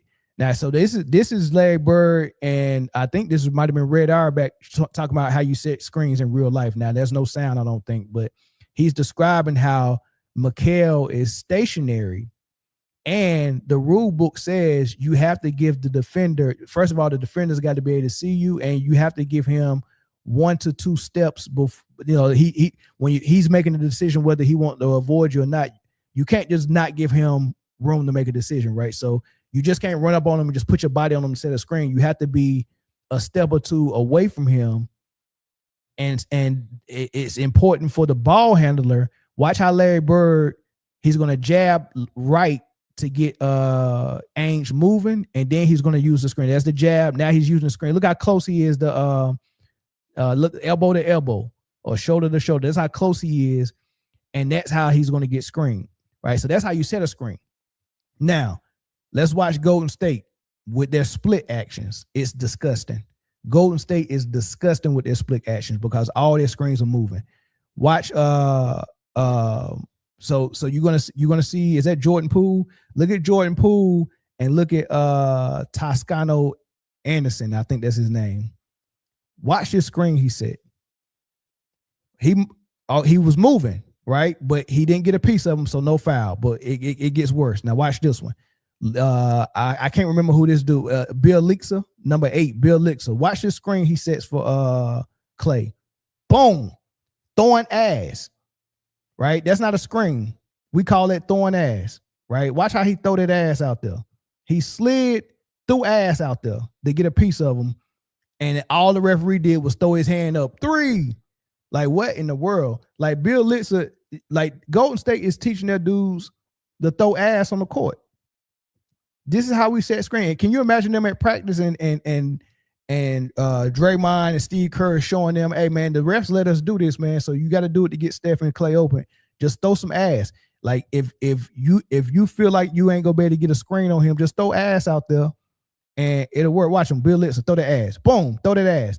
How you not called that? This is happening every night. This is how they set screens now. All right, here's Golden State again. Who's setting this screen? They can throw the ball in the post. Look at Draymond Green. He's stationary. A dude is running, trying to guard Steph, and Draymond is trying to figure out, is he going over or under? Because he got to figure out how I'm going to screen him. What he's supposed to be doing is standing still. But he's going to stick the chicken wing out to make sure he get a piece of this guy. Boom, that was chicken wing. Put the chicken wing out. These are screens now. Why? It gets worse, y'all. Look at this. Somebody's about to throw some more ass out here in Golden State. Lonely. Boom, look at it. Threw ass on them. These niggas is out here looking like Beyonce, boy. This is that Look at this. I'm throwing ass for a screen. No one's gonna call that. This is how they set screens now. Look at Luka using the screen and roll. Look at Williams. Watch this. All shoulder. That's all shoulder. He's moving. Look at this one right here. This dude, did he throw ass on this one? He spent and threw ass. These are screens now. These are screens. Look at this one. This one's even bad. Powell. Look at this. I'm moving. And then I stuck my foot out. He was like, I got to make sure I get a piece of him. Like, I can't set no screen and not get a piece of him. He moved, and then he stuck his foot out, and then he threw ass. Those are screens now. Look at this. What did he go do on this one? This Powell again. Look at that. Oh, come on, man. He just threw his chest in him. What is this one right here? A hip check. These are screens now. Without these, now here's one. I hate when they do this one. They come and push you in the back. Now Brown can't even see the screener. PJ Washington is going to come up behind him, and when Luka tries to use his screen, PJ Brown is going to push Brown in the back to get Luka to get his shoulders around Brown. But he's trying to disguise it, because when he does the push in the back, he makes it look like he's like pivoting and taking off to dash to the rim. So if whatever you do, if you do it in a natural motion, like when Jokic did that reverse pivot spin, and like it was a natural pick where he wasn't setting a screen, but he kind of like, did a move where, you got to avoid him to get around him. So I guess they're teaching them that if you can do a natural move with it, it ain't got to be legal. So he's going to push him in the back, but he's going to dash and make it look like it was one movement. Watch him push him in the back. Push in the back. Oh, he pushed Drew Holiday. Push him in the back to get Luka ahead of Drew Holiday. Like, this is horrible. What kind of screen is this right here? A little hip check. That wasn't that bad. A little hip check, but I don't like it. Like Luka went before the screener was set. That's a no-no, right? The screener wasn't even set. So that's Luka's fault if they would have called that foul, which they should have called that foul. So the screens are all illegal. Rick Barry is right. And if you call those illegal screens now, that's going to, I guarantee that takes points down, but the players can adjust to it, right? I know Adam Silver wants more points on the board, and he has to allow that slight advantage for the offense, because everybody's using high screen and roll now. So if I allow these illegal screens, especially with how they do it with Golden State, the way they throw ass and get those shooters open, it's exciting. It's creating more three-point opportunities, and the basketball style that they want now of dribble, drive, and kick, dribble, drive, and kick. You're not gonna get that much dribble drive if you don't allow the high screen and roll to happen that often. And to allow it to happen that often, you got to allow illegal screens, right? So this is just disgusting, y'all. Yeah, that Powell one was crazy. I mean, the Looney one was crazy, and the Bill Leakser. But I mean, throwing ass is crazy. You ain't even trying to get set. You're not even trying to get set, man. You have seen the Andrew Bogut and Draymond screens during the championship runs. Yeah, I already know. Mel waiting to see if Mel has Luka Vandross in the MVP race. Oh man, Yeah, yeah, man, these are bad screens, dog. And this is every night. You can watch the game. I want y'all to he said Kuminga didn't want to throw ass. So they said he had low IG.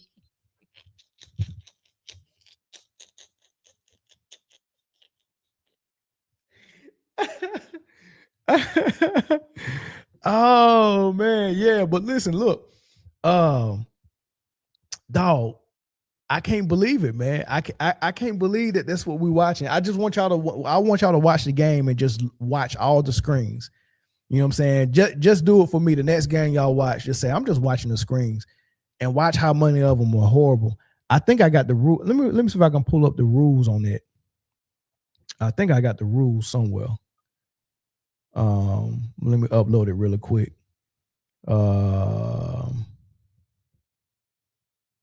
Where is it? Let me go right here. I think I got the rules somewhere. I forgot to upload it. I'm about to upload it really quick. Here we go. I got it right there. Yeah, buddy. Yeah, buddy. All right.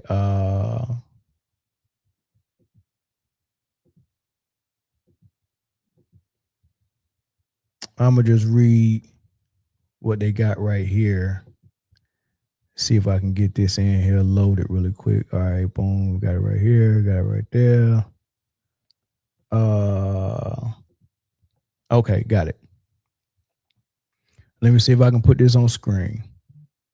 All right, screen, right? A player who sets a screen shall not.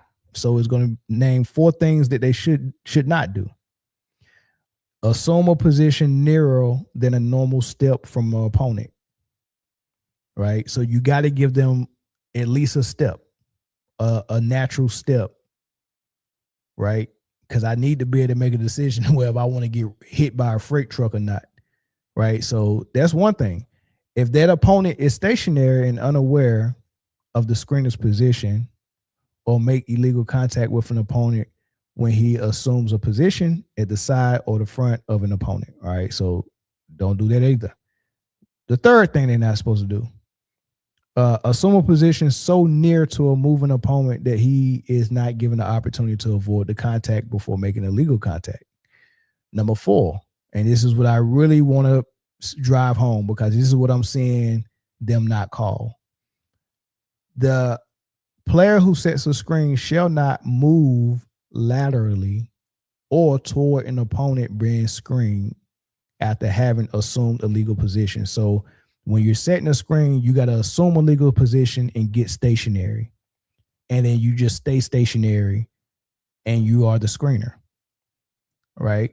That's how you set a screen. You get stationary, you stay stationary, and the ball handler moves after you're stationary to use you as a screen. You're supposed to be a brick wall that can't move, and all I'm doing is dribbling around you so my player that's guarding me can hit that brick wall. The brick wall is not supposed to move laterally or toward the defender. The brick wall is not supposed to move. So I hate when I see them get stationary and the defender is doing a good job of getting over the screen, and now we're allowing the screener to slide to the left or slide to the right and then hip check you. And then the worst thing that they're doing is, even if they set a good screen that's legal, all right, I did my job, I set a legal screen, but now I'm giving my player with the ball an even more advantage because now I get a chance to turn and throw my ass out there like Beyonce to get another piece of you, and then I dive to the basket. You taking the defender almost out of the play. Like if you allow me to slide, screen you, and then turn and throw ass, I'm never gonna be able to get back to my the player I was defending. I'm not gonna be able to get back there. And that's what they're allowing. And I'm like, man, how did the NBA get here, dog? How did it get here? How did it get this bad? You know what I mean? Set the screen, don't throw ass. That's all I ask, man. Can we bring that back? Start with screen setting. Like everybody keep talking about flopping and freaking foul baiting. I'll say, dude, start with screen setting. Cause now that's all you got to do is the officials got to call the game the way the rule book wrote it in the rule book. Like, who authorized them to not call screens or not call moving screens the way they're supposed to call moving screens? Who authorized it? Right. So that's one thing. Here's another thing though. And I thought this was an interesting conversation as well. So the 65 game rule that is affecting so many players now. When Jokic first got hurt, well, first of all, let me back up. What I was able to pick up from this 65 game rule. First and foremost, a lot of people was complaining about players like Kawhi Leonard for load management. And then, Kyrie Irving was missing games because he was getting suspended for not taking the COVID shot. Now, Kyrie is not a big load manager, but when he was in Brooklyn, he had 2 straight years of one. I sent out a Instagram post that a lot of people said was, I guess, racist or whatever the case may be, because he tweeted out a movie. And so he got suspended for that. And then he got suspended for not taking the vax 2 years in a row. So Stephen A. Smith and all his flunkies was complaining about Kyrie doing that, but he wasn't load management. He was getting suspended by the team for, what in hindsight, he was right about the vax, number one. Number two is he was right about the movie he tweeted too. Right. So really in hindsight, he didn't do nothing wrong, but he missed a lot of games. But people was complaining about Kyrie missing games. People was complaining about Kawhi load management or load managing. And then it got to the point where Joel Embiid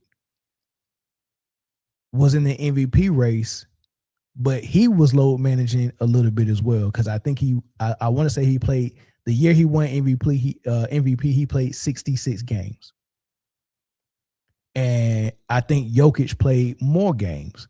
So what really happened, they was already complaining about Kawhi load managing any other player. I think LeBron would load manage sometimes. Like it was a lot of players that would load manage, but Kawhi was the big name. Load management, they hated it.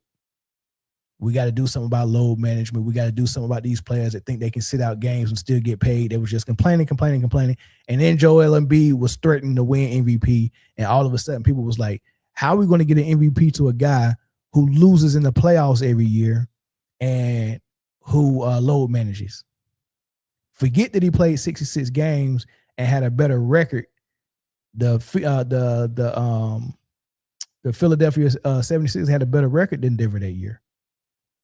I think Denver won 54 games and Philly won 56 games, and I think Boston might have won 57 games, and then the team that was number one in the East that year, it was 3 teams in the East better than Denver. So Denver was the 4th best team in the league, but they had the best record in the West.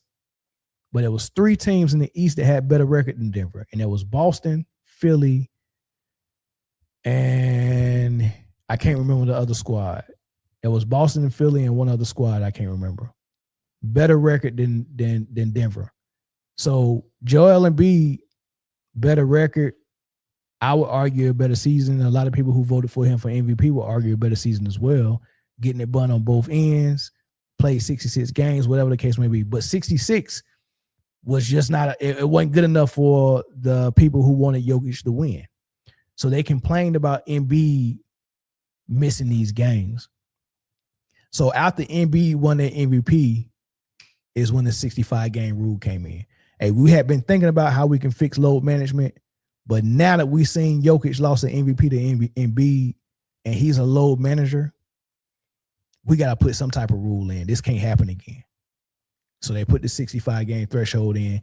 That was put in to hurt Kawhi and Embiid personally. How do I know that? Because when Jokic got hurt this year, Now, mind you, when the 65 game rule came in, everybody applauded it.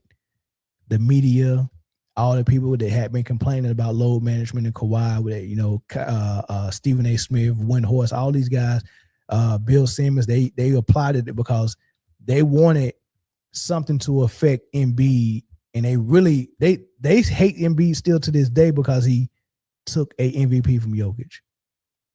Right, so they wanted to punch back at Embiid and Kawhi for all the load management. Finally, the league stepped in and did something. This is going to hurt him. And it did hurt him because the next season, Embiid was on another MVP run and his knee was giving him problems. And he was so concerned about missing games and missing the 65 game threshold that he was playing hurt and playing through knee injuries. And he was playing one night and dove for a ball and somebody landed on his hurt knee that was already hurt. He was already limping and he shouldn't have been playing, but he was trying to quiet all the talk about him not playing enough games, even though he played 66 games the year before. He was trying to make sure he played enough games that year, and he injured himself more, and he hasn't got back right since that injury. Right? Nobody felt sorry for him. There was a couple of people that said, man, that looked bad how he was limping out there and he shouldn't have been out there tonight. Some people said that, but nobody felt sorry for him. We got to take this rule away because the rule was made for Embiid. So when it affected Embiid, the rule is doing what it was supposed to do. This rule was made for Embiid and Kawhi, nobody else. But as soon as it affected Jokic, I heard Coach Mike Malone come out and say this rule is trash, it shouldn't be there. And he had the nerve on national TV to say, this rule wasn't made for players like Jokic.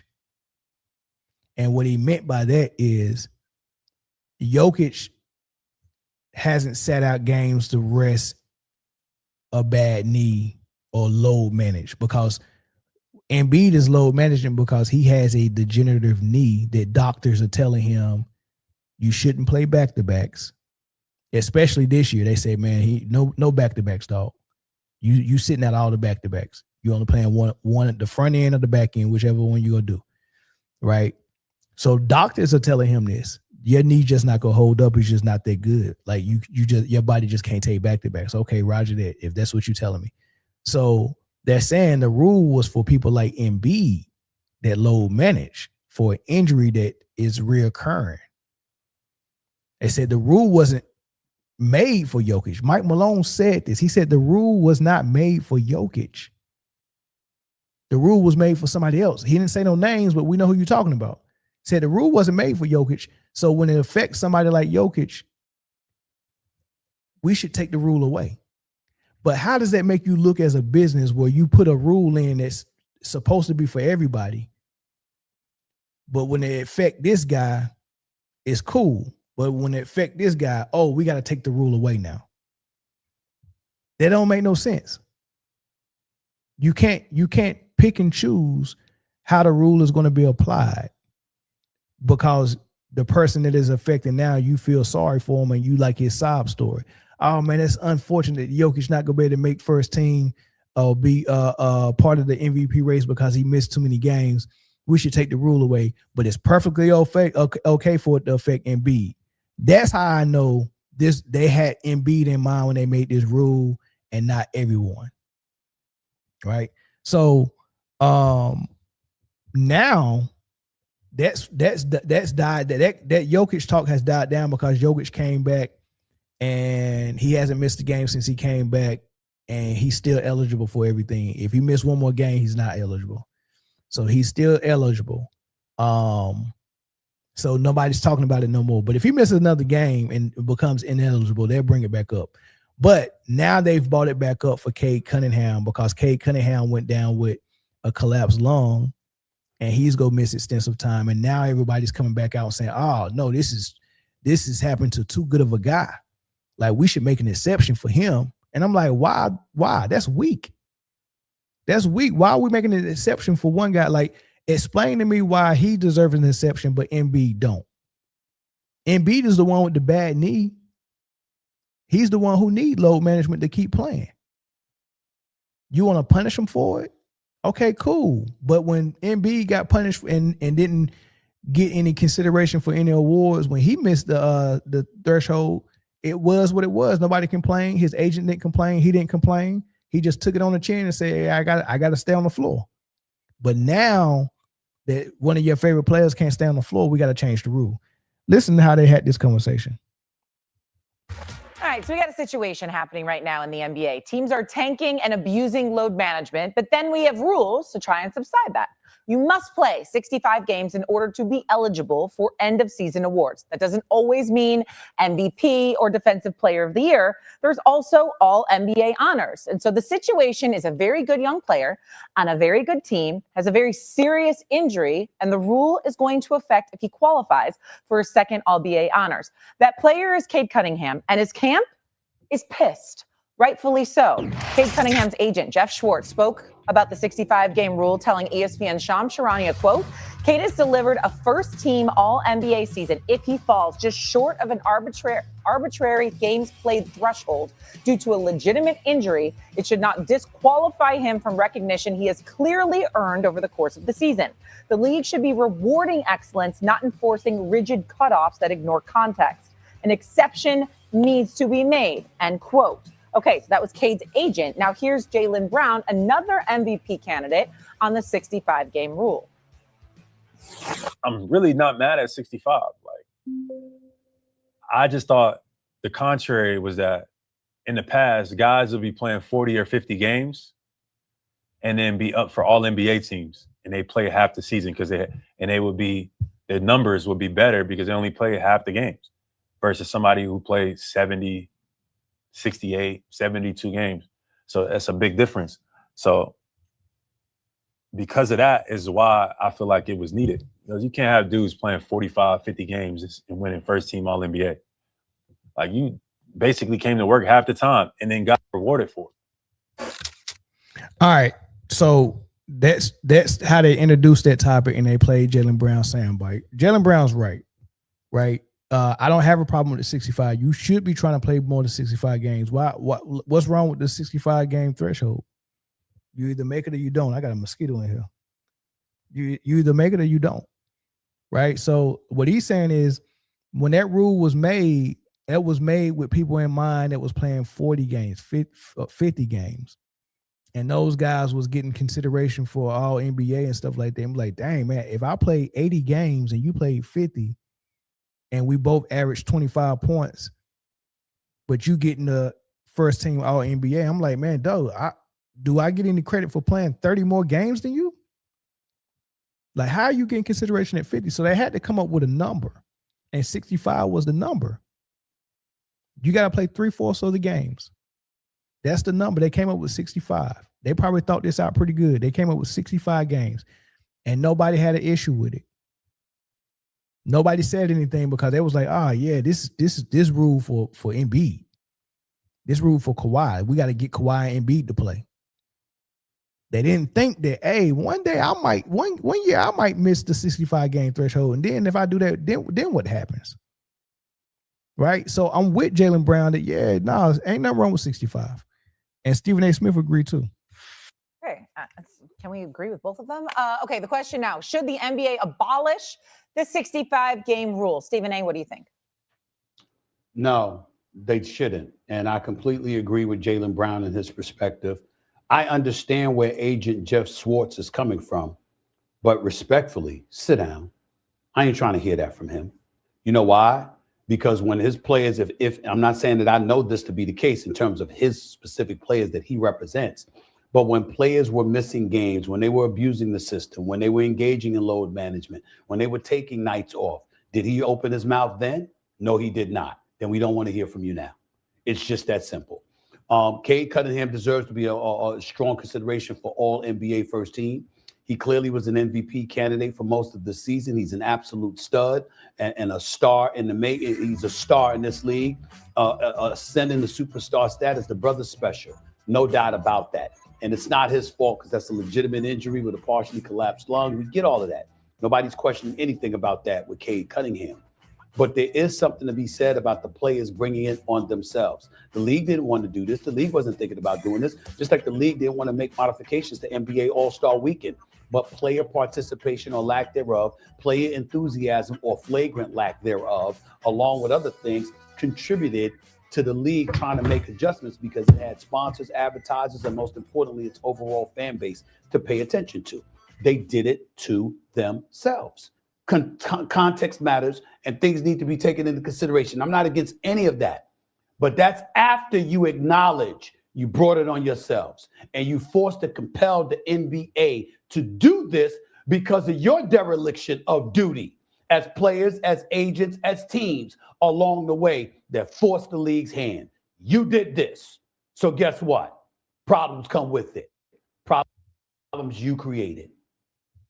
Okay, so I agree with Stephen A. Smith on the fact that no, they shouldn't change the rule, right? Especially not trying to make an exception this season. Now, if you want to revisit it this off season and have a conversation about it, maybe. But nobody should be thinking about, hey, let's make an exception this year in the middle of the season. You can't, you know what I'm saying? You can't start the game and then change the rules in the middle of the game. Imagine if we tip off jump ball, the game started, we at halftime, and then they come out at halftime and say, hey, there's been a rule change. You can now take 4 steps. I'm looking like, man, what the hell? Like, that's tacky. You can't do that. So anybody that think that there's going to be some type of exception made this season for guys like Cade Cunningham because y'all feel sorry for him, y'all delusional, right? So I agree with Jaylen Brown and Stephen A. Smith about, no, the rules shouldn't be changed. Now, everything else Stephen A. Smith said about, the players bringing it on themselves and all that stuff, I don't know if I agree with all of that.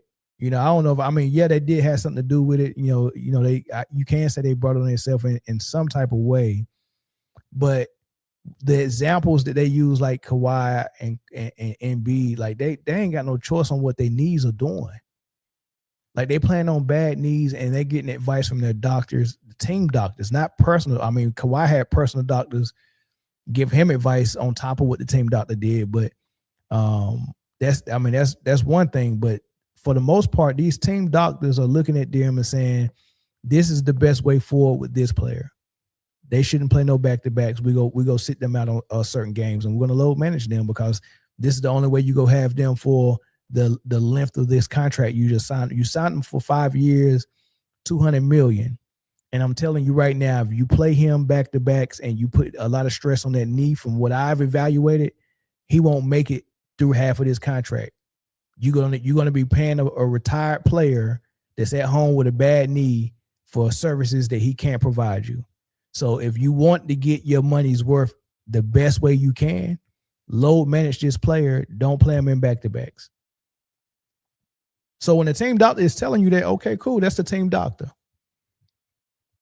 Trying to punish the player for a team doctor giving the team a plan on this player's need. Like the players are not coming in and saying, hey, me and my trainer and or my personal trainer, we got a plan for my knee and I need to miss these games. No, these are the team doctors that the team pays. Hey, I pay your salary, doctor. Can you look at my star player's knee and give me your honest assessment? Hey, dog, I wouldn't play him in back-to-backs. That knee in bad shape. It's gonna keep swelling up, dog. You have to give it some rest. You can't treat this player like every other player. His knee is just jacked up. And I think if anybody needs to be felt sorry for and has some sympathy and some empathy, it needs to be players like that with degenerative knees like Kawhi and Embiid. They're doing the best they can to get on the floor. Their body is failing them. Right? So with Cade Cunningham, this is just a unfortunate event that happened. He got a collapsed lung during a year when he had a phenomenal year, his best year, thus far this season. But that's how the cookie crumbles sometimes. At least he's still getting his full salary. Now, if all of a sudden the NBA was like, hey, nah, we gonna have to take some of your contract, some of your money since you can't play, then yeah, you talking about the players' money. But the only thing these players missing out on is a award. No, we're not about to change that rule because you don't get to get an award. No, you're not entitled to that award. You're entitled to what's in your contract as far as money. 100%, Steve. And Kerr's a phony. I mean, I come to New York there on Sunday and bench all those guys in New York, the one visit of the year. I mean, you got to be kidding me, kid. I mean, that's what you do. And you're telling me, and you play with Jordan, who played 82 games every single year. And you know what? The heck with Jeff Schwartz. Sit down. Nobody wants to hear from an agent regarding this. There's plenty of athletes in every sport known to man that have had injuries, unfortunate injuries that have cut off postseason awards. I can go give you Wilt Chamberlain tore his ACL, played 40 games in 1969-70, would have won the MVP. Sandy Koufax had a circular problem in his fingers in 1962. He would have won a Cy Young with, you wouldn't believe, didn't pitch the last 2 months. Yeah, but this is sports. This is sport. Injuries happen.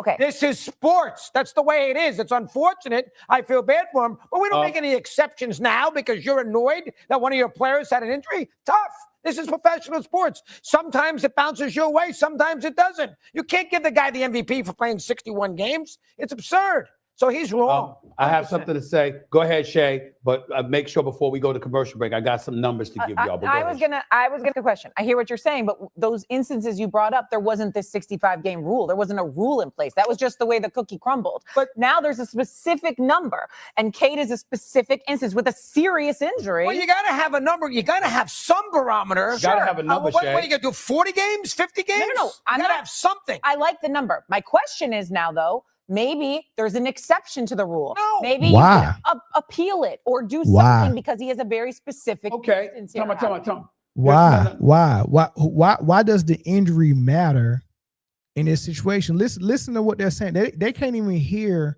their own bias. They can't even hear the double standard. They can't even hear how foolish they sound. You're trying to say, hey, there should be some kind of exception for this 65-game rule because of the injury. So you're saying the injury of a player that has a bad knee that keeps happening, there's no exception for that guy, but for the guy who lung collapsed, we got to make an exception for him. Why? What is the difference between what's going on with Joel Embiid's knee and what's going on with Cade's lung? One was sudden, and the other one is reoccurring. But other than that, what's the difference? Like, why does one need an exception and the other one is okay? Okay, that's fine. It's because it's personal. It's not about the injury. It's about the person. We like Cade, and it's unfortunate, and we didn't make this rule to affect Cade. We made this rule to affect Embiid, and we don't like Embiid. That's basically what they're saying. They're saying we don't like who this rule is affecting this year. But when it affected Kawhi and Embiid and Kyrie, I was cool with it. But now it's affecting Jokic and Cade. Something's got to be done. That's not how rules work. Later on in this clip, Stephen A. Smith gave a interesting statistic. He said he said last year, or not last year, but the year before they put this rule in place, he said that out of all the All-Stars that year, only 59% of them played 65 games or more. Almost close to half. A little bit more than half though. But not a significant, not 3/4. Right? So 59%. He said the year was it the year after they made the rule, he said that 77% of the All-Stars played 65 games. So putting that rule in actually did some good. The All-Stars were more available to the fans. They played more games. Then he said 10 years ago, a decade ago, 10 years ago, he said out of all the All-Stars, 92% of them played more than 65 games. So think about those numbers. 10 years ago, 92% of All-Stars cared enough to get on the floor and play. Something happened where that dropped to 59%. Load management, the way these teams are sitting these players out. So it changed from people being Iron Man like Kobe and Mike trying to stay on the floor as much as possible to people load managing, and it became more popular, and it went from 92% to 59%. And then they had to put the 65 game rule in place, and it came back up to 77%. Will we ever see it back at above 90? We don't know. But no, you don't take this rule away. You absolutely don't take this rule away. I just don't. I don't even see how you can. I don't see how you can. So we'll get into one last conversation surrounding the MVP. Some people think it's a close race. Some people think it's a clear-cut situation. Carmelo Anthony is one of those people that think it's clear-cut. And he said it's clear-cut in favor of SGA. Players know who the real MVP is. Like, that's all that matters. It ain't, you know what I mean? Like, the media could, you know, they don't get their vote and say so, but the players know who's MVP. Right. Like, ask the players who's MVP. Right. You know what I mean? Like, let's start. Well, they did that before, right? They tried the player awards for a little bit. Yeah, you see those awards. It wasn't what people thought they was going to be. Nah. It wasn't the clear-cut, obvious names that these guys were. Everybody was just jumping on the bandwagon to say, "Oh, Right. Kaz is the nah." It's more to that. Yeah. Because we know what we played up against. We know what we went up against. We know how you competed. We know little shit that the media can't really see or understand because they dealing with the numbers and the analytics of everything. And narratives. The narratives of everything. And I also think it's clear cut though. You know what I mean? To me, I think it's clear cut. I think it's Shea. Players know who the He said it's clear as Shea.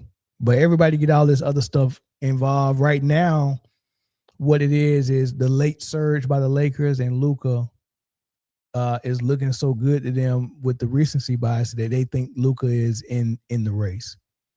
I don't know how a player can be out the race their entire year and then in the last 15 games get in the race. Like it's 82 games, you was out of the race for the entire season, and then with the last 15 games, you're number 2 all of a sudden. I think that's interesting. We know what my criteria is for MVP. I measure offensive value of the player, and I measure defensive value of the player, and I measure the team success of the team that the player is leading. And that team success can be broken down by way of your team record, overall record. I even go a step farther with the record and say, I'm only going to count the games that you played in. So not how many wins did your team get? I measure that as well, but I want to break it down if I go a step further and say, how many games did you lead them to a win in? You know what I'm saying? So like I look at it that way. You know, and also your overall rating offensively and defensively. What are you doing offensively, and how is it translating to the offensive rating of your team? How is what you do offensively translate to success of your team? And then the same thing defensively. How is what you're doing defensively helping your defensive rating, right? So I look at those things and I look at it as a totality, and defense has to be factored in. And I do that. Now, if I want to do a little bit more than that, I might look at some storylines. I might consider. Now, here's my thing about storylines. I'm not like the media. The media will actually give you an MVP vote just on the storyline. You know, the storyline is so good. Oh, he not set a record, not broke a record, but he's done something that hasn't been done in years. Like averaging a triple-double was first done by Oscar. So when Westbrook averaged a triple-double, he wasn't the first guy to do it. He was just the second guy to do it. So he didn't set a record or break a record. Just like Kobe scoring 81 didn't set or break a record. Wilt set the record.